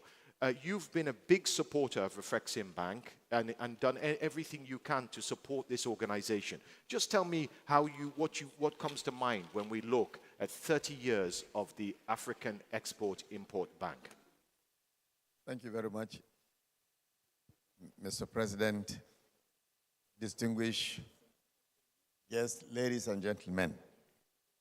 I think it is really highly appreciated that the founding fathers of the Afreximbank did an excellent job, and we are witnesses today on the achievements of Afreximbank. Without Afreximbank, I believe today we'll be telling a different story. The bank has done extremely well. It has created investments. It has created the infrastructure. And today, the greatest infrastructure that has been put in place is this issue of trading between African countries. The only means that we will get released from our economic independence. I will seize the opportunity to congratulate the bank and look forward for greater achievement. Thank you. Round of applause, please, for our former Vice President from Nigeria. I see the President of the bank in. Could I grab you for just a second, because I see that people would love to hear from. We heard your speech earlier, and Mia Motley was here with us yesterday. That was quite a special moment. You're not just talking the talk; you're walking the walk in terms of bringing the diaspora and Africa together. This is a 30th year anniversary for Afreximbank. I was reading an article that you did in African Business Magazine, walking down memory lane, talking about how there were just 6 of you when you started and got to, is that right? And you were staying in, I think, the Intercontinental Hotel. You didn't even have an office. And President Edodu was quite a visionary individual. This was a hard-working man, and in many ways your mentor, I would imagine, as a young banker at that time. As we get to 30 years on, 30 years it almost happens in a flash to some degree. What are your feelings about, looking back down memory lanes? You must have a tremendous sense of pride, and maybe that fuels you for the work that's yet to be done. Thank you very much, and let me recognize Vice President Sambo and all the dignitaries here. Thank them for joining us as we celebrate 30 years. Celebration for all of us, not just Afreximbank, because Afreximbank is our bank. It's a collective bank of everybody. For me, what 30 years of Afreximbank has taught me is that whenever you put your mind on something, and work hard on it, remain focused on it, you will achieve it, notwithstanding the odds. It will not be easy, but you must have the spirit of the harder they come, the harder they fall. No matter how difficult it is, you must overcome it. And the best way for an African institution in a continent of 55 countries, fragmented by colonialism, divide and rule, is to make sure that you rise above that and have the support of your constituents. That is the greatest backbone you will have. Because everything you do that disrupts the status quo will meet, always meet, the forceful counterattack. It's with that strong backbone that you will always use to excel. And as we look ahead, Afreximbank, we are really happy and pleased that it has become systemic to the continent. Becoming systemic, we have no illusions that it's not going to be easy. The challenge is, when I finish my term and I leave, one of the things I will tell the person taking over from me, that the job will be harder, require greater courage, require greater vision, and above all, it will require greater love for the continent, the Africa first. If you have that, you get the support of everybody, you'll be able to look others in the face and tell them, I do this for my people, just as you are doing for your people. Thank you. And thank you. Professor Benedict Orama said it all there.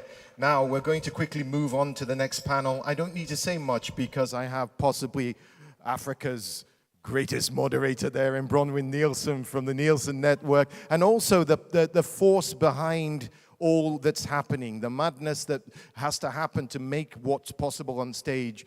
She is the program director, and she's also the moderator for the next panel. Over to you, Bronwyn Nielsen. Thank you very much, Mark Edo, Africa's greatest moderator, Mark Edo. Let's give him a round of applause right now. Thank you very much. Right, next up, we have Unlocking Capital for Prosperity, for Africa's prosperity. Ladies and gentlemen, we have got an enormous panel. This must be one of the biggest panels of a 20-year broadcast career, and I'm going to call up my panelists in order that they will be seated. I have got Mr. Alain Chibozo, who is the chief economist of the West African Development Bank. Mr. Kayode Pitan, he is the CEO of the Bank of Industry. Thank you very much, gentlemen. If you could be seated right next to me and down. Thank you. Mr. Tarun Sharma, he's the Deputy Managing Director, India Exim Bank. We can give them a round of applause as we get them to their seats. Mr. Christian Yoka, who is the Director, the Africa Agence Française de Développement, AFD. Mr. Jeremy Awori, Group CEO, EcoBank Transnational Incorporated. The Honorable Mr. Emmanuel Tutuba, Governor of the Bank of Tanzania. Mr. Dennis Denya, Executive Vice President, the African Export-Import Bank. Mr. Solomon Quaynor, Vice President for Private Sector Infrastructure and Industrialization Complex at the African Development Bank. Mr. Mahesh Kotecha, President, Structured Credit International Corporation.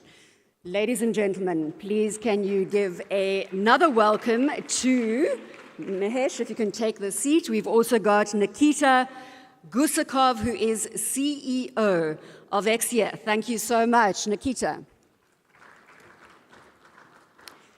Gentlemen, please be seated. Nikita, thank you very much. A round of applause for Nikita Gusakov.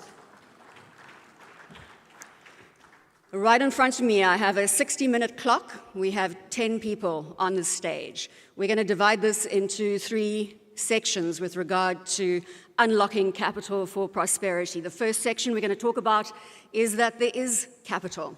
There is capital, but it needs to be directed appropriately to the productive sector.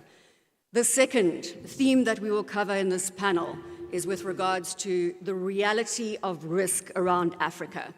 Is it reality, or is it just perspective, and what can we do about it? And the third element, we will look at innovative instruments and guarantees as a solution to unlocking capital. Right, so if we can go to that first theme, and I'm going to kick off with Alain. If you could give me your comments, sir, on the issue at hand. Capital is there, but how do we direct it appropriately to the productive sector? Alain.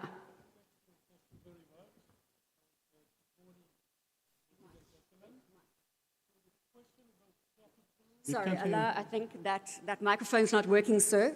I'm just going to make sure technical sorts that out. In the interim, I'm going to give you this, and I'm going to go to Kayode. Perhaps you could give us your opening thoughts, sir. Thank you very much. Can you hear me? No. So, right, there we go. So thank you very much, and good morning, ladies and gentlemen. So the question about capital, I would say, need to be, I would say, clarified. What is the issue?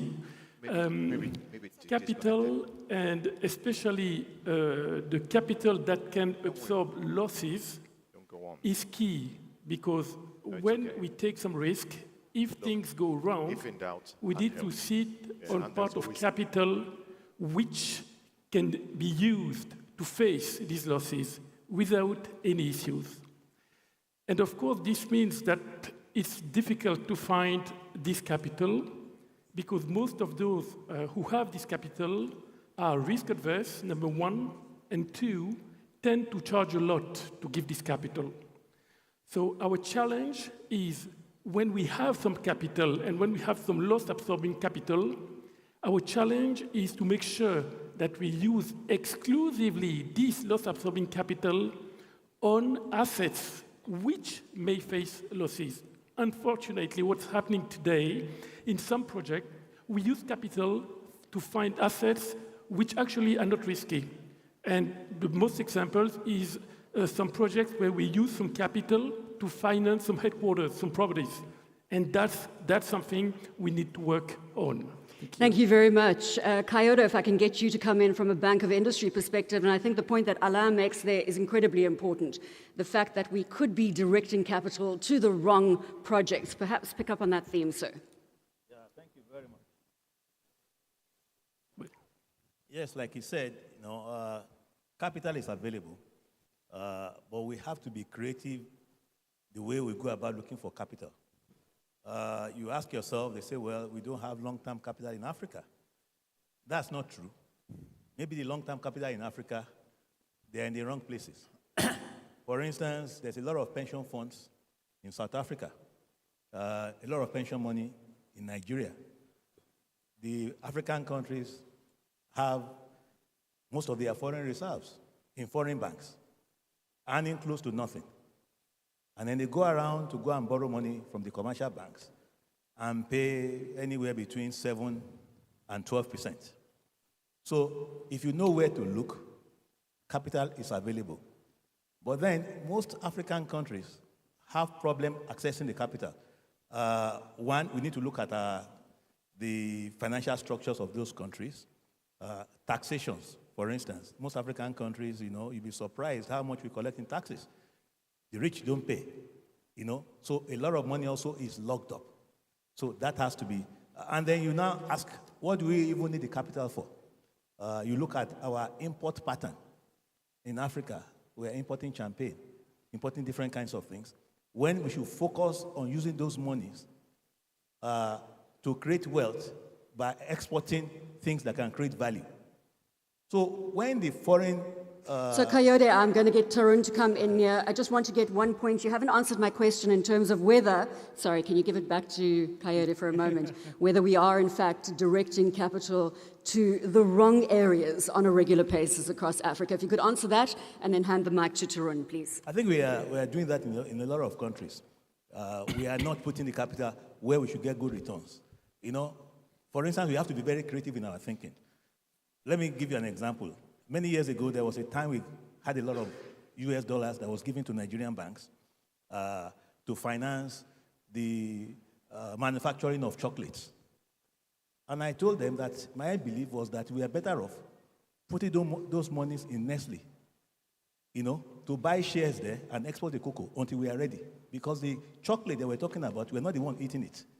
Exactly. Tarun, pick it up, please, from an India Afreximbank perspective. Thank you. I think, yes, there is capital available, but in terms of, what we see total investments requirement over the next 5 years, I think there's a gap of about $1.5 to $1.8 trillion.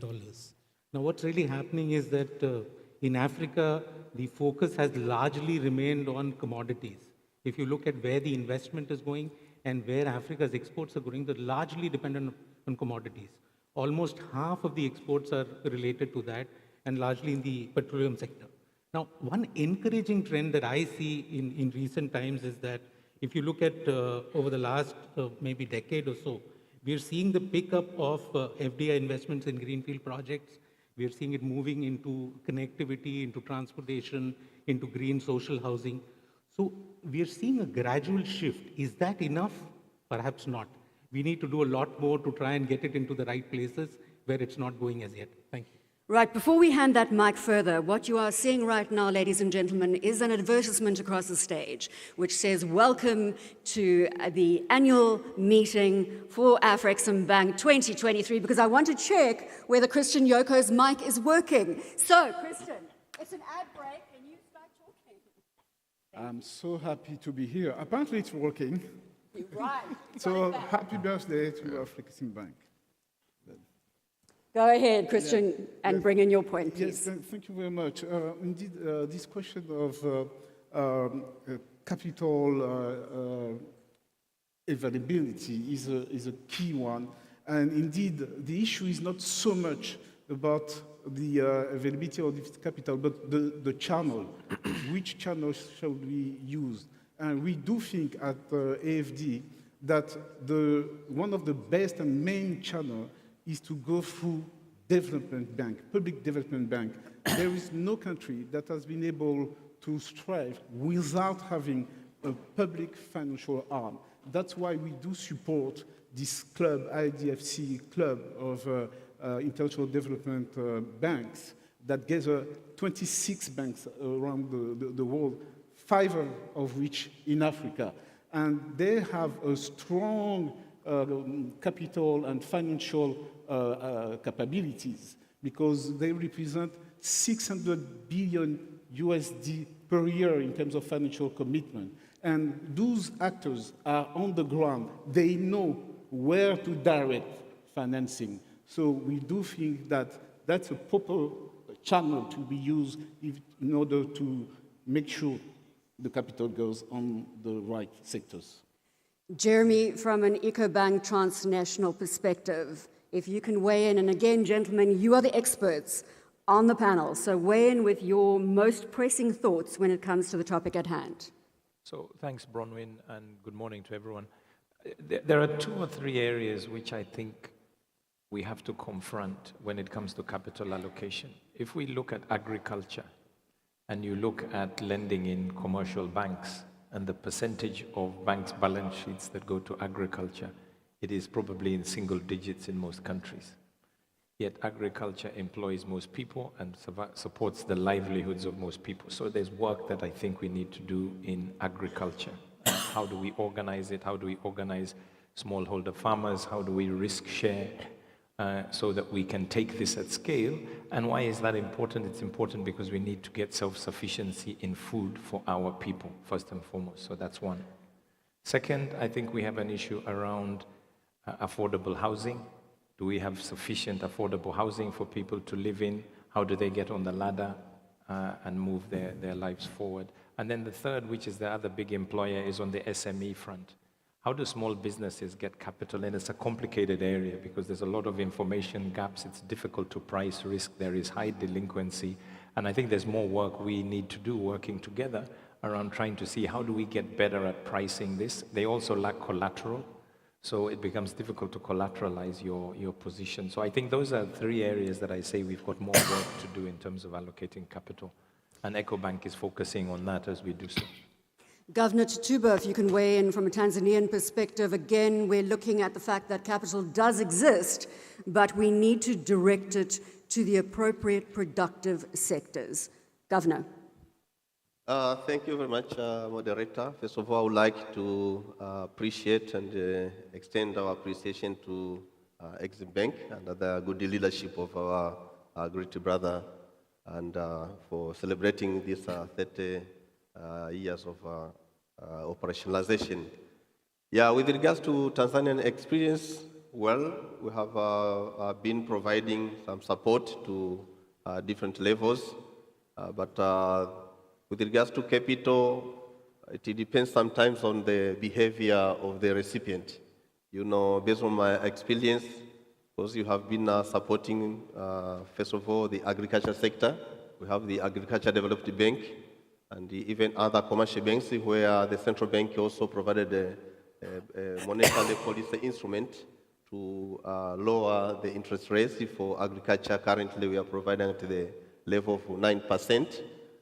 For those who may develop a bankable project, but as well, we managed to collaborate with the local government authority where they allocate 10% of their own sources to support youth, women, and the people with a disability.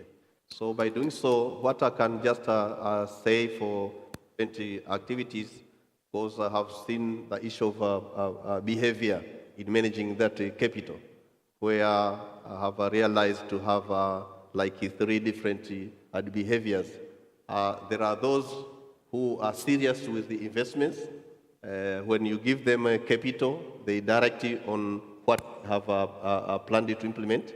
But there are those whom once they receive a capital, they automatically change their mindset and want to venture other maybe projects.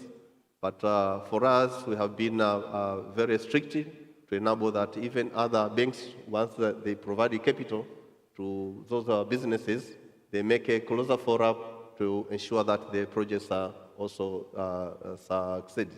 So, thank you, Governor. I'm going to get Dennis to come in here, Afreximbank's voice on topic at hand. Dennis. No, Go ahead, just hold it close. Bronwyn. Definitely capital is available, but as institutions, we have to make ourselves attractive to the people who have the capital, whether it's debt capital or equity capital. So how do you do that? As an institution like Afreximbank, we have to have the correct credit ratings. So it's important. We got our first rating in 2009, and over the period, we've improved it. So even during the difficult period of 2022, we were upgraded by 2 rating agencies. That makes us attractive. But you also need to have the products that are targeted. For example, we are promoting AFCTA, and we need to finance African entrepreneurs, not only with the debt capital, but also with equity. So we set up a fund for export development, to provide that equity capital to enable African entrepreneurs to participate in the FCTA. But we have heard that a number of people have good ideas, but they don't have bankability projects. So you need to have a product that will enable African entrepreneurs to move from idea to bankability. So we introduce a project preparatory fund to help in that regard. So as an institution, you need to be fit for purpose and be attractive to providers of the capital that you need, whether it's equity or debt. But you also need to develop products that are targeted at the areas that you want to develop. And I think that theme of bankability, lack of bankability, Solomon Kweno, is something that you've heard over and over again in terms of getting the products online. Thank you very much, Bronwyn. Given that this is my first opportunity representing the African Development Bank to make some comments here, Professor Orama, congratulations on your 30th birthday. Senior management, Dennis and others. Babaka and Ndai would be very happy in terms of what you've become. So congratulations. On behalf of President Adesina and the senior management of the African Development Bank, I'd like to convey those congratulations. But Bronwyn, let me touch on the capital aspect, because there's an aspect of capital that we haven't discussed. So Jeremy and I yesterday met, and we said, yes, this is, Africa is primarily a banking market. But then that means the capital are short-term deposits. We need long-term local currency and even foreign currency capital. The financial markets the financial assets across the world, 110 trillion. Only a trickle is coming to Africa. So that's part of the reason why we as the AFDB decided we have assets on our books.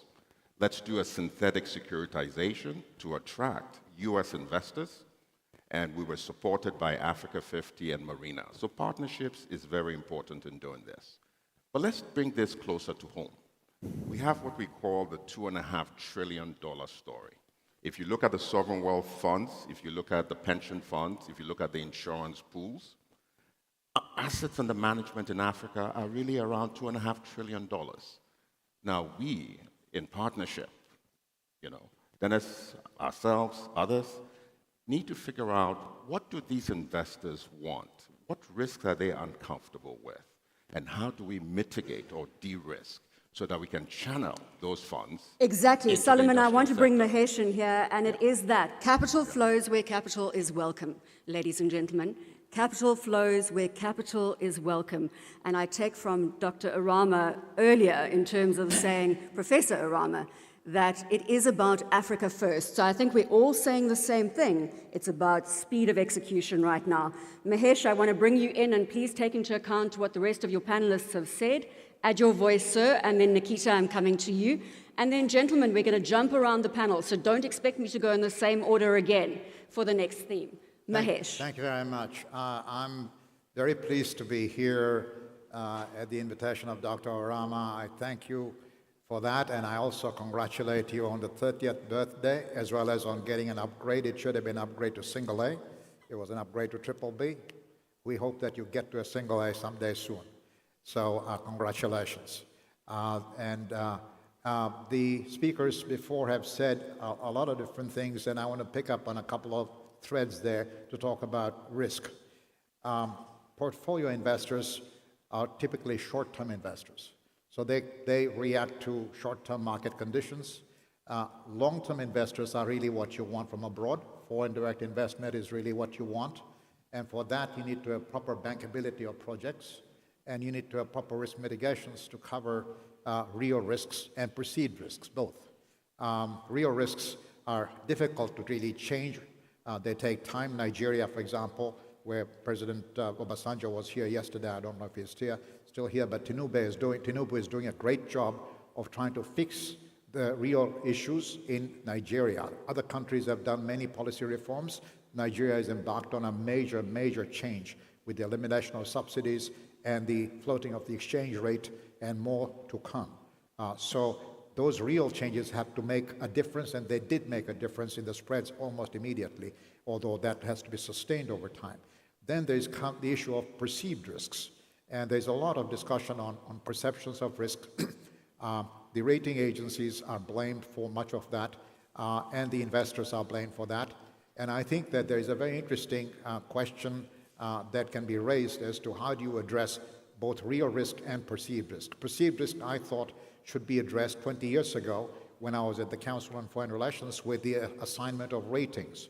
So I was involved in the first set of ratings that were funded by the US government and by the UNDP, and 20 years later we have a $300 billion market for African sovereign bonds, which would not have existed without those sovereign ratings. So let's not forget, when we bashed the rating agencies, those ratings made it possible to get those bond issues done. Now, Mahesh, we're going to drill down into the risk premium in the next round. Nikita. Thank you very much. First of all, happy anniversary, and thank you for inviting us here, and thank you for making this event, which is really a central point of every community of bankers, corporates coming here. I may sound not that orthodox as previous speakers, but I think we need to stop thinking in dollar terms. We already settling in multiple currencies. We go into CNY, we go into dirhams, we go into rupees, which means we need to start borrowing in these currencies. And the pockets of liquidity are there.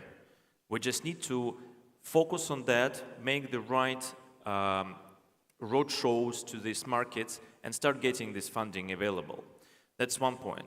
The second point, the classical model of safekeeping, and I want to echo to what the colleague from African Development Bank said.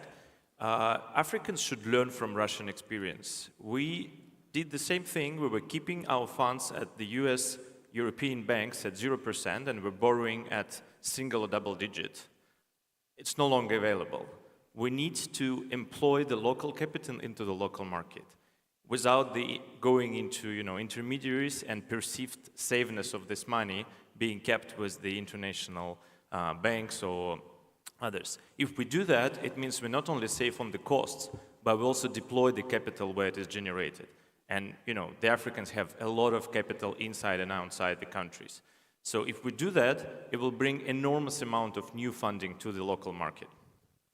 Thank you very much. So we have 34 minutes left, and we're going to distribute that equitably across our panelists. So you have just over 3 minutes each. And instead of following those 3 themes, because I know that we're not going to make 2 sessions across the panel again, I'm going to defer to each panelist where they can take their 3 minutes.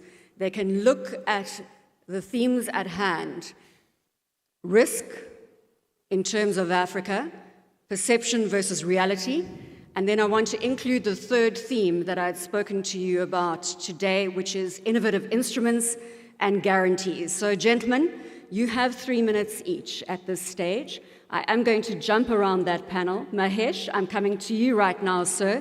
In terms of risk premium and looking at the fact that you are going to also innovative instruments, you spoke about them earlier. Your time, sir. Thank you very much. The issue of risk is pretty critical to investors. They look at the question of whether they get fair return for the risk. And when there is market inefficiency, where a premium is too high, the markets go to arbitrage that away. It is, many banks around the world are out there trading securities that are overpriced and underpriced.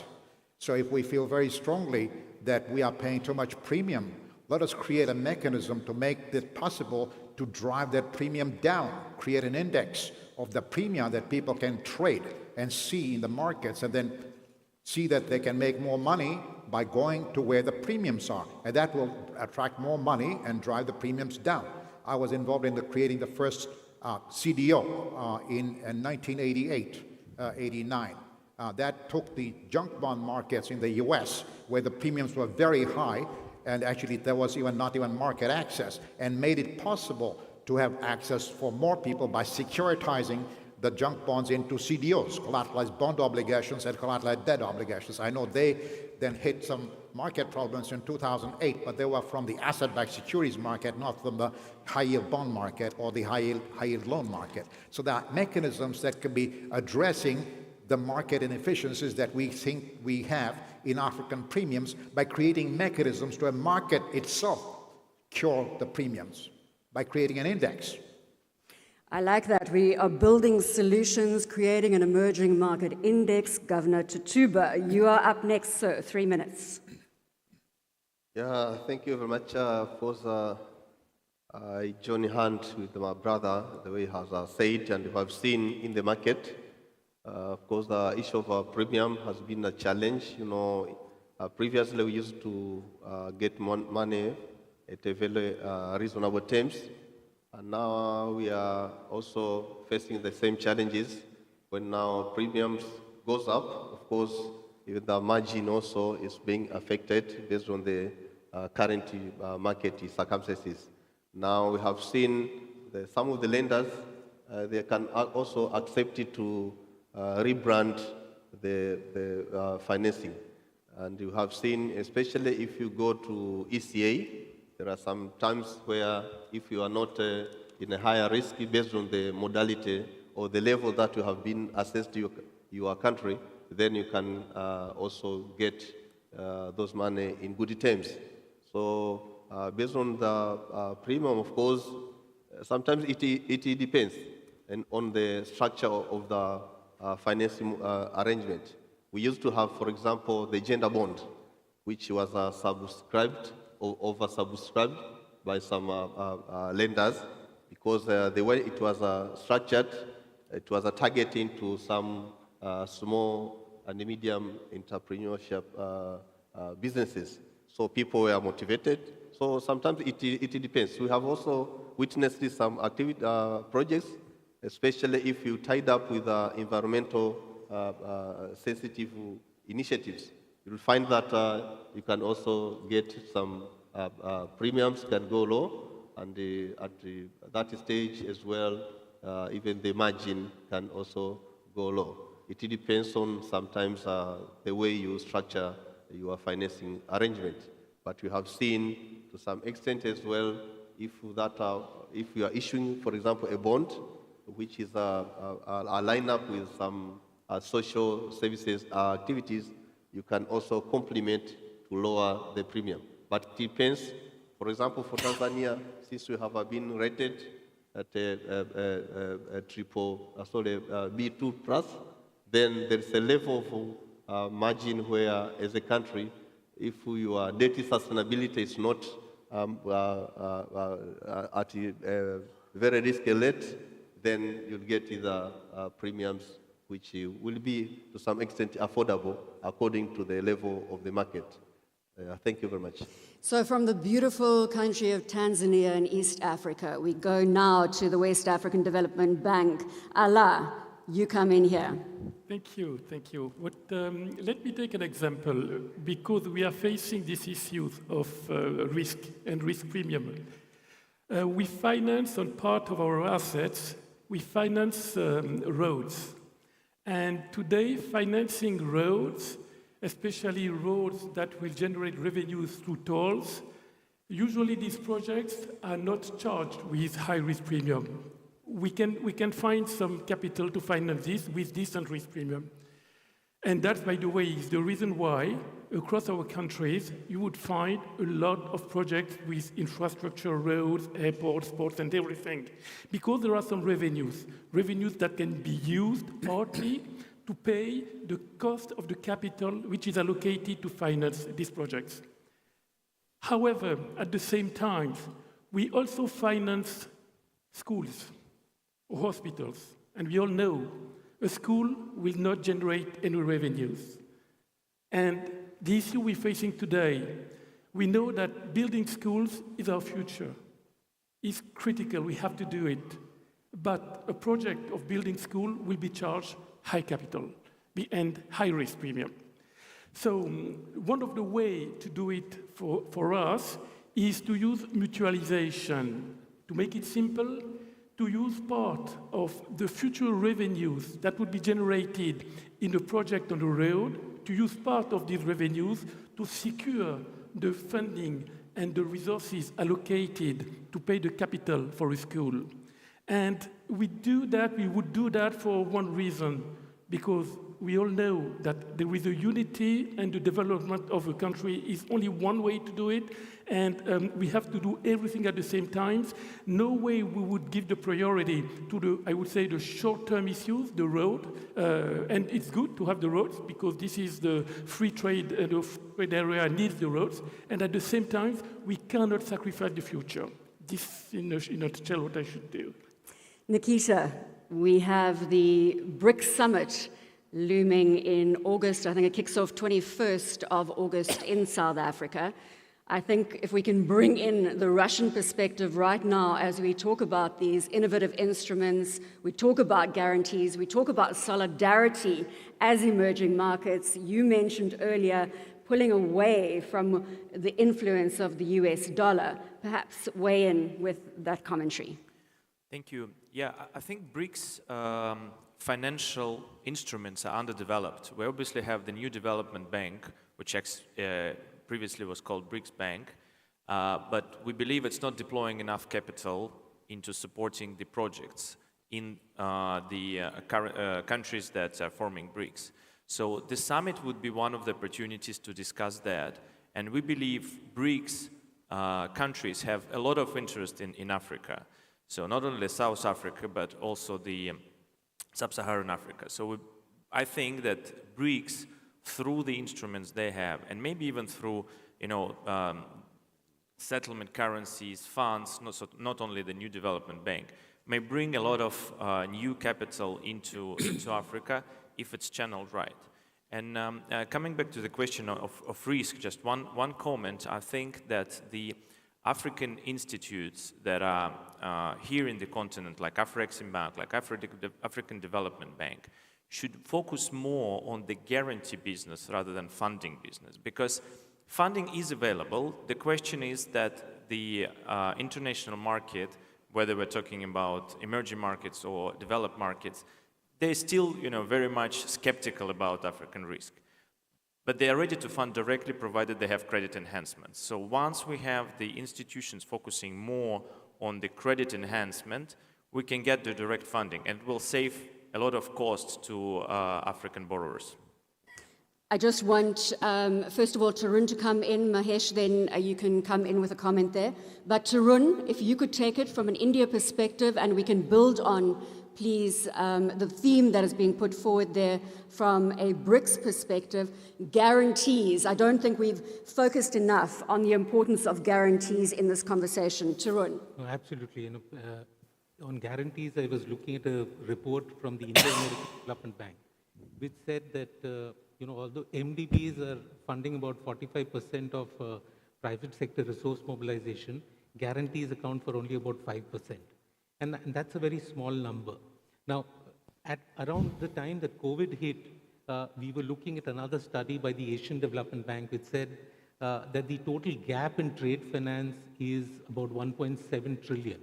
And we saw Afrexim had started a wonderful program on trade facilitation. IFC has got something great, the African Development Bank as well. But we said, no, as Exim Bank, we are only going to look at medium to long-term financing. And soon we changed. We said, no, we must try and do something here. The program started on a pilot basis last year. We've done over 100 transactions, covered over 300 million of trade transactions with multiple countries in Africa, across the north, south, east, and west.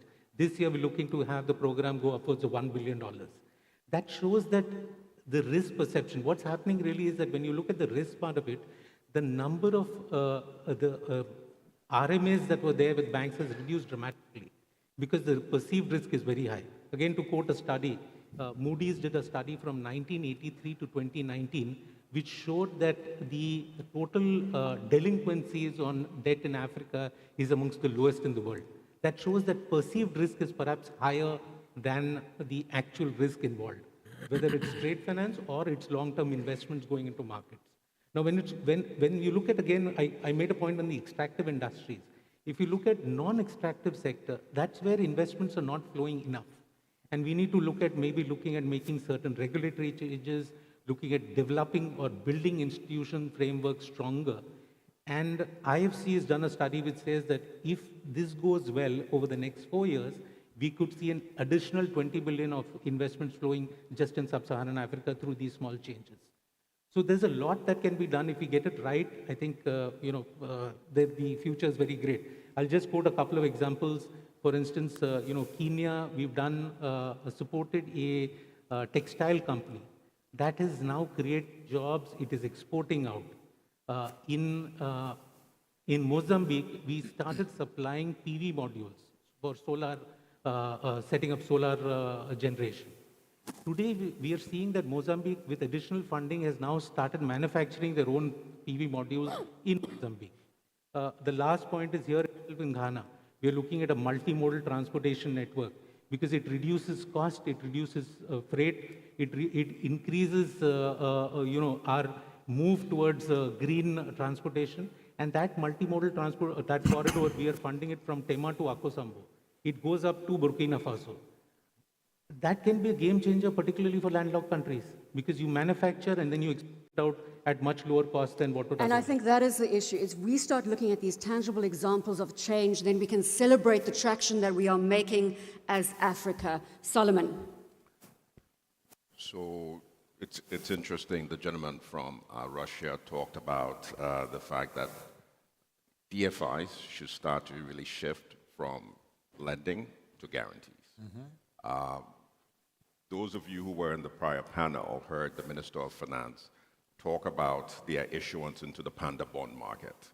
The African Development Bank is using its AAA balance sheet to provide a partial credit guarantee to help Egypt diversify its sources of funding. And we're able to do this, helping them get tenor extensions and also, of course, price savings. Okay, so yes, we're going to do that. But we've got to go beyond what we as MDBs can do and create African institutions to do the same.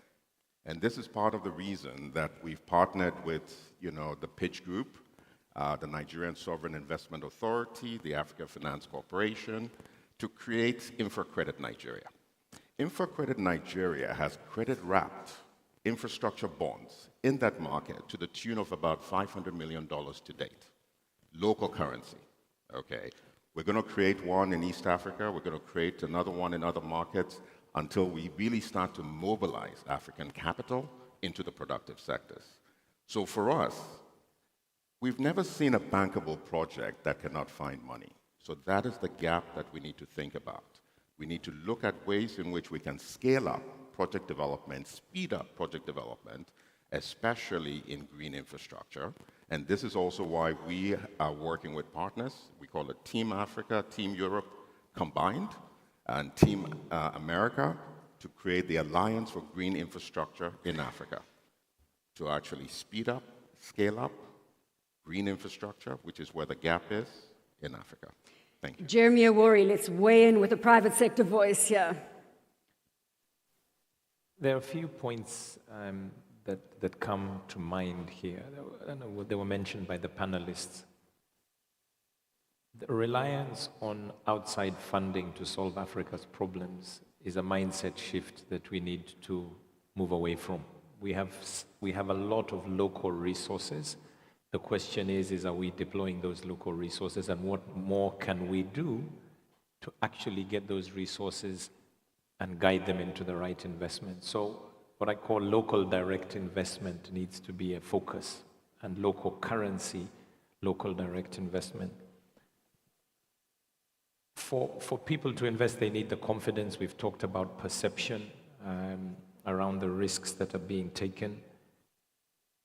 Governments need to create that confidence by creating marketplaces that people can rely on, rule of law, that people's business investments will be protected, and that they're doing what they need to do at a macro level to give us that confidence that we're not going to find a reduction in value of our investments over time.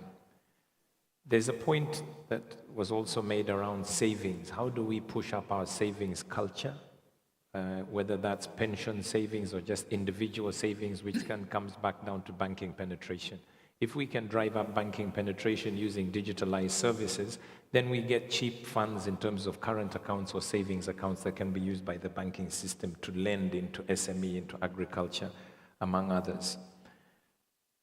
We need to get better information, in my mind, both at a macro level for external investors, but also at a micro level. How do banks and other financial institutions use information to make credit decisions and rely less notionally on security, as I mentioned before?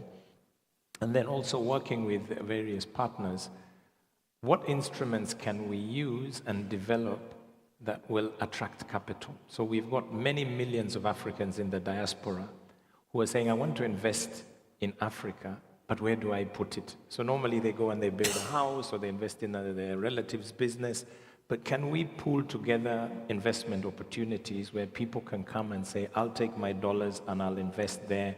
It's transparent, it's professionally managed, and create an ecosystem of investment opportunities. But that will obviously push us to have to then drive up governance to give that confidence. And that's something at EcoBank we're quite keen on working with various partners, because this is not something where we're competing with each other.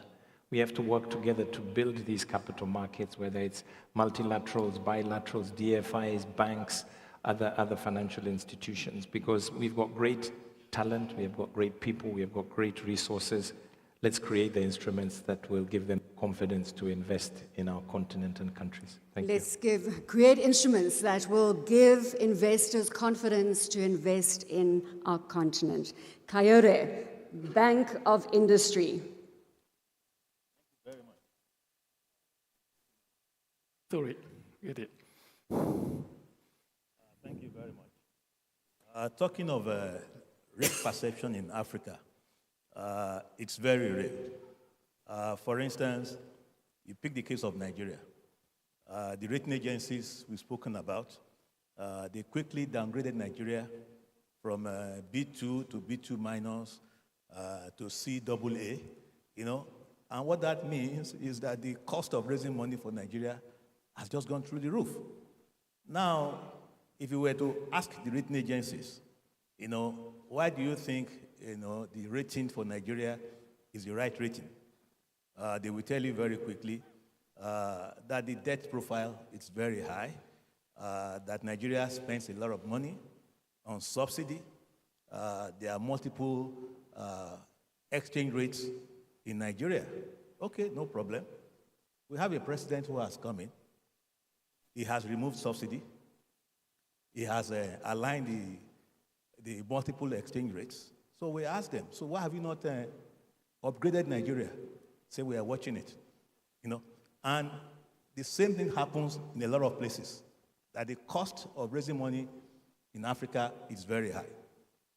But like some of my colleagues here have said, you need to be creative and use guarantees and find means by which you can reduce your cost of raising money. Last year, in spite of the rating of Nigeria, Bank of Industry was in the market 2 times last year. February last year, we went to the bond market. We raised 750 million euros. It was very successful before the market went for that north. In August of last year, we were also in the market, and we raised €1 billion. Now, the point is, if Bank of Industry went to the market to raise money, if Nigeria had been downgraded to CAA, and we are a sub-sovereign, it means we are going to raise money at the rate Nigeria will raise the money plus X, because the sovereign is supposed to be, a better borrower. But we couldn't raise money at those rates, as a DFI. So what we did was to make use of some of the instruments that we had discussed here. We went to the market, spoke to AFDB, spoke to AFC. Now, AFDB has a triple A rating. AFC has an A3 rating. So we were able to get a wraparound, with AFC, and that reduced our cost of raising money substantially. So it was successful, and the rate was actually much lower than even Nigeria itself could have raised money. So the thing is that the guarantees are available. If you know what to do, if you are creative, the funding is available for Africa. But then you need to package it well. You need to have good projects. Like Solomon said, there are very few well-packaged African projects. And I think that's a brilliant point to take it through to Dennis. There are very few well-packaged African assets. Do you agree, Dennis, from an Afreximbank perspective? Yes, I do agree. There are very few projects that are packaged, but working together collaboratively, we can actually make that happen. And we are starting to see that. We've worked with the AFC on the Bank of Industry transactions. We have worked with the FDB on a number of transactions.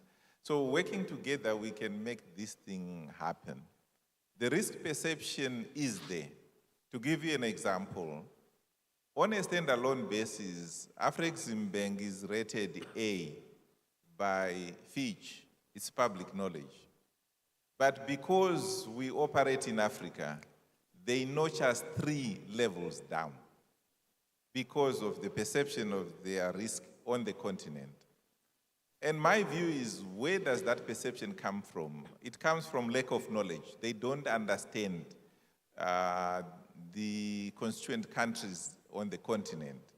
You remember when Ebola broke out in West Africa, they were issuing advisories in Cape Town.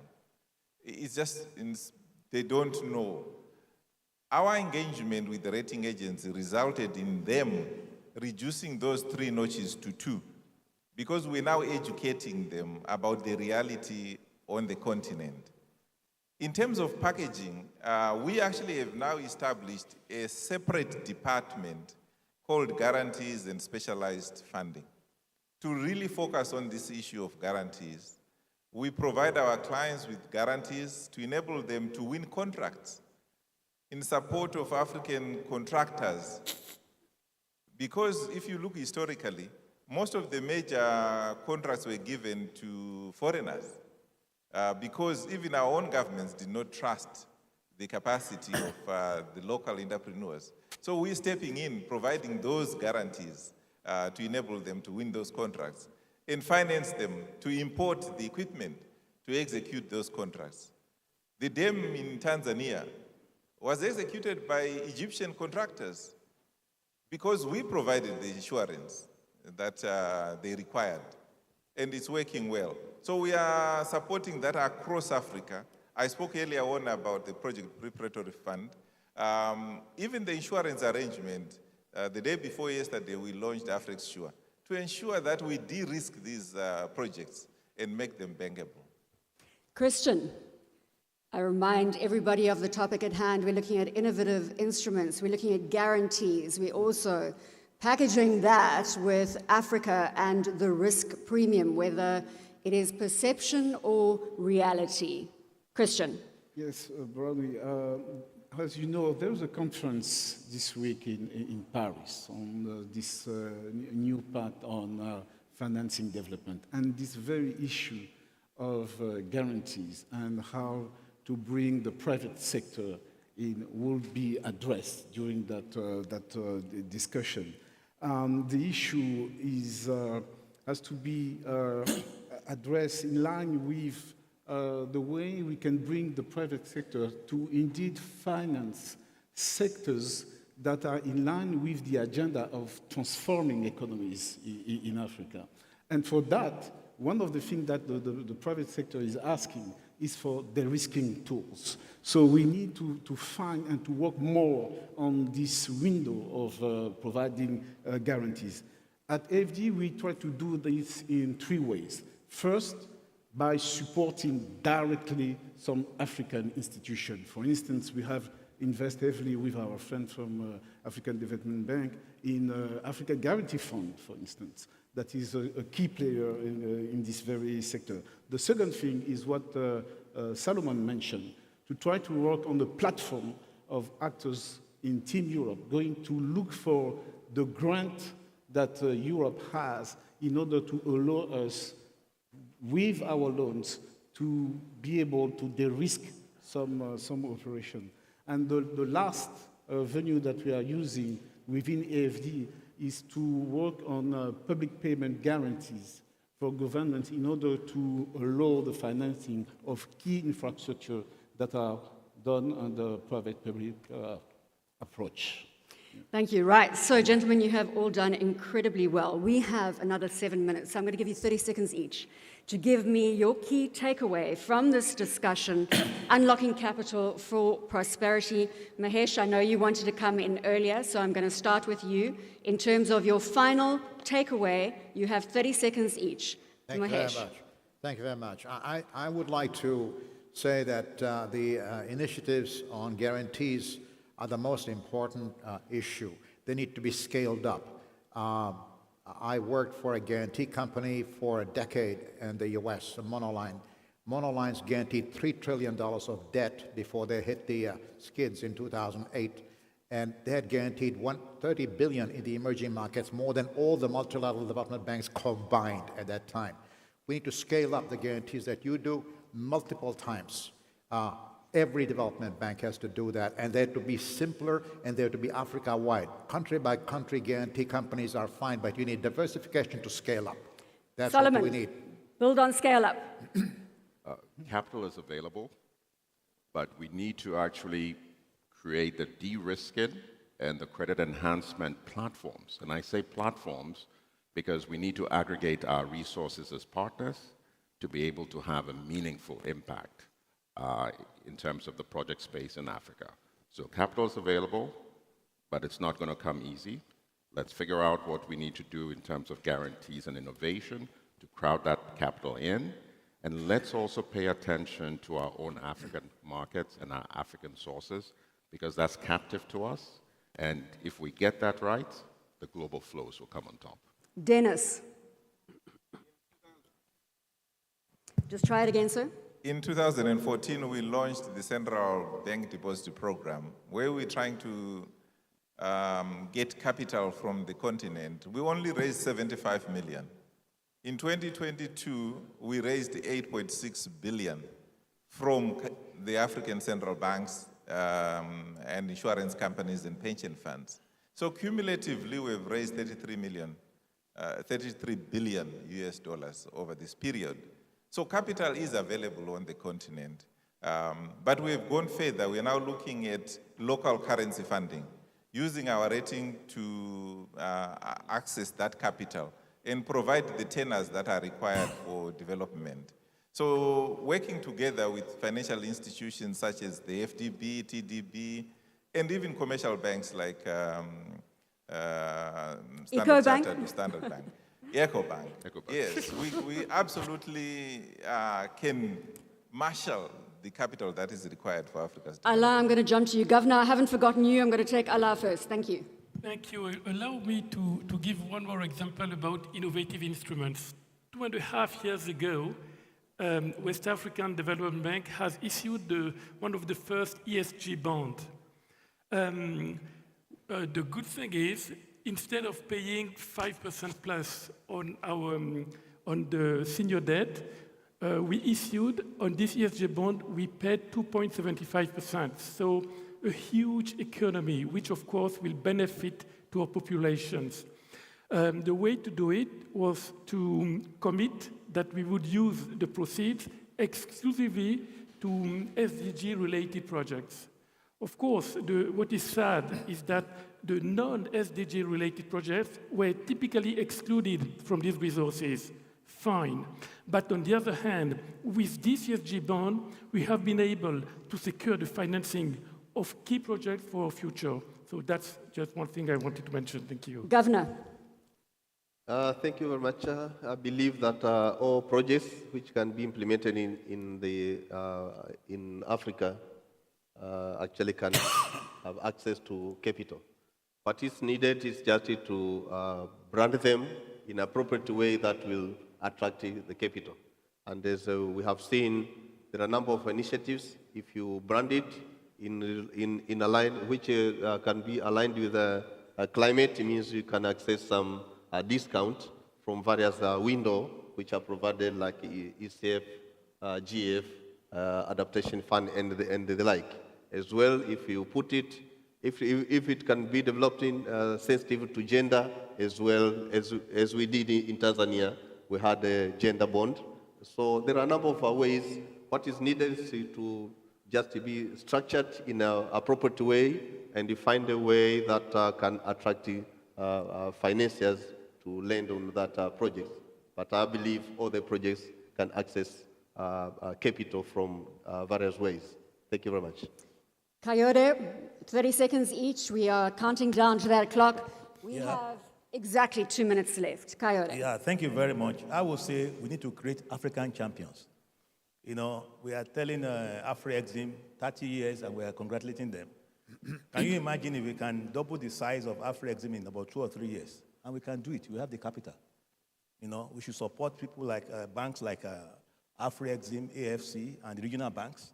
You know, some of the monies we have overseas, let's bring them back home. and double and triple the capacity of these banks, they will do more for Africa than the banks we are running after.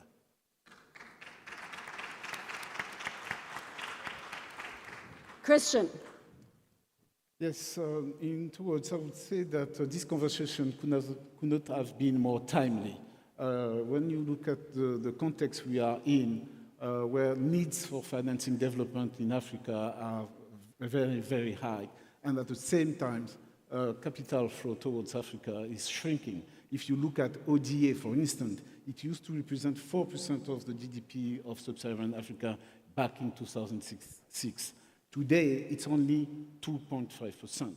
So yes, there's a need to really think how to find resources internally to finance development. And I think that is really key. And I will just finish with one example of something we did here in Ghana, where we financed the Ghana Investment Infrastructure Fund set up by the government of Ghana. It's a sovereign fund, and it allows to finance infrastructure. So we plead for more. Right, we're going to be 30 seconds over. Like Jeremy Owori, I want you up next, and then Tyrone, you come in. Jeremy. So for me, it's about partnerships, like what has been said. When I sit with my EcoBank team, I think what's the purpose of being in 35 countries, having 35 million customers? We need to use this in a way that solves African problems and uplifts our continent. So partnering with the players on the stage, the players out there, is going to be key.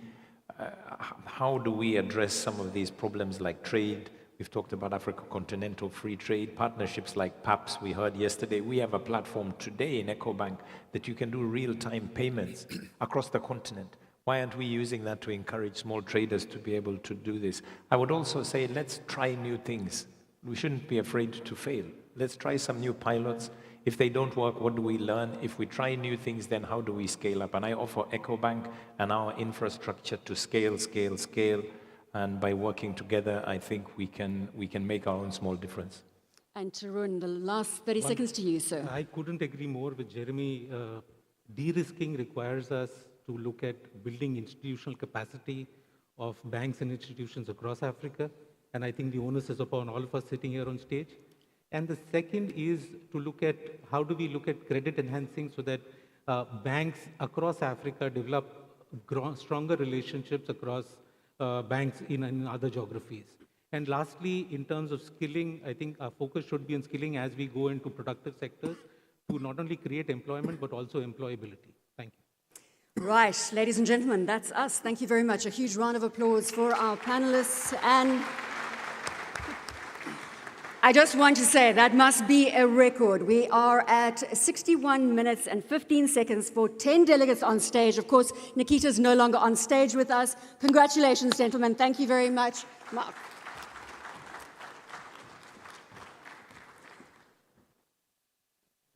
Thank you very much, gentlemen. If I could ask you to exit this way, down these stairs. Thank you for that panel. Now, EcoBank. Now, before we break for a coffee break, don't stand up when I say coffee break. We're going to have a few deal signings. As you know, and anyone that has been involved or been part of the Intra-Africa Trade Fair or an Afreximbank annual general meeting, yes, there's talk, there's ideas, but there's also action. And you witness action in many of the deals that are signed during these events. This is no exception. We've got 5 deals today to share with you, for you to be our witnesses to these deals. I know they need to move some of the furniture around because, as you know, when you have these sorts of deals, you need a table, you need the chairs, and you need some lawyers. And I think there are some lawyers around who will appear any minute now.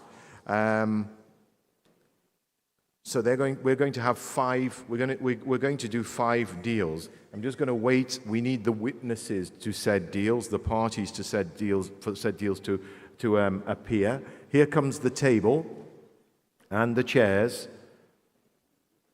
So what I require now for this deal, the first deal that I'm announcing this morning, I need Kanayo Awani of Afreximbank. Kanayo, are you in the house, please? Because you are representing Afreximbank. Kanayo Awani.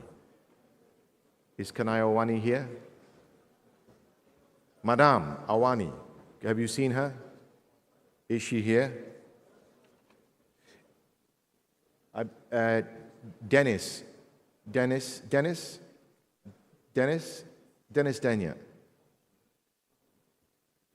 Dennis, you may have to do the honors here because I don't think, so you may have to do the honors and represent Afreximbank. Dennis, our executive VP, will represent for this first one. And then I would like to call Sabelo Sivuyile Makungo, who is the Managing Director of DigiLoop. Can I see Makungo, Mr. Makungo? Yeah, okay, here she is. Ladies and gentlemen, a round of applause for Kanayo Awani. Excellent. So all I need is the Managing Director of DigiLoop. The Managing Director of DigiLoop is here as well. Round of applause. This is the first deal of the day. And it is an MOU between DigiLoop and Afreximbank. Before I tell you what the deal is, let me tell you a little bit about DigiLoop.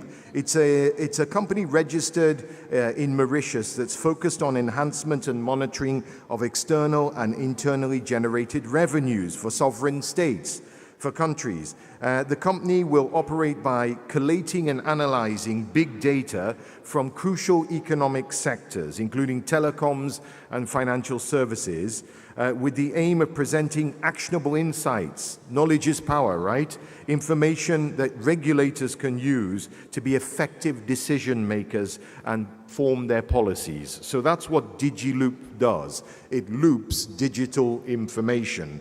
The purpose of this MOU is to provide a broad framework for the collaboration between Afreximbank and DigiLoop towards providing revenue origination, enhancement, and monitoring services, as well as bankability review.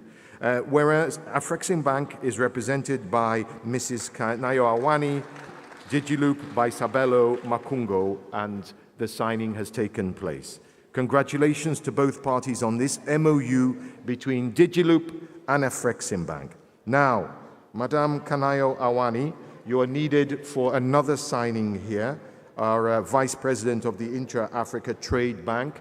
Mrs. Awani will be joined by Floyd Haynes, who's the Chairman of New Haven Merchant Bank. So, Mr. Floyd Haynes, do we have you in the room?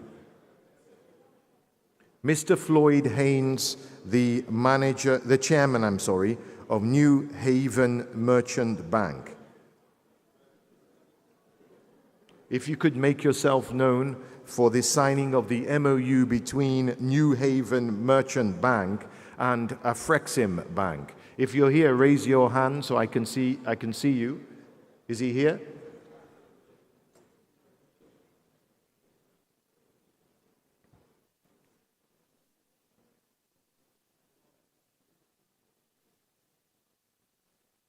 So here we have an MOU between New Haven Merchant Bank and Afreximbank. It's a partnership that will work with the Guyanese private sector and the government to identify business opportunities and projects that will be profitable for investors and contribute to Guyanese growth and development. The investments will focus on economically sound businesses and projects that will create manufacturing, agricultural, technology transfer, and service of jobs for the people of Guyana. Now, until recently, Guyana's economic activity was based on extractive commodities that were exported for processing. Afreximbank in New Haven will help change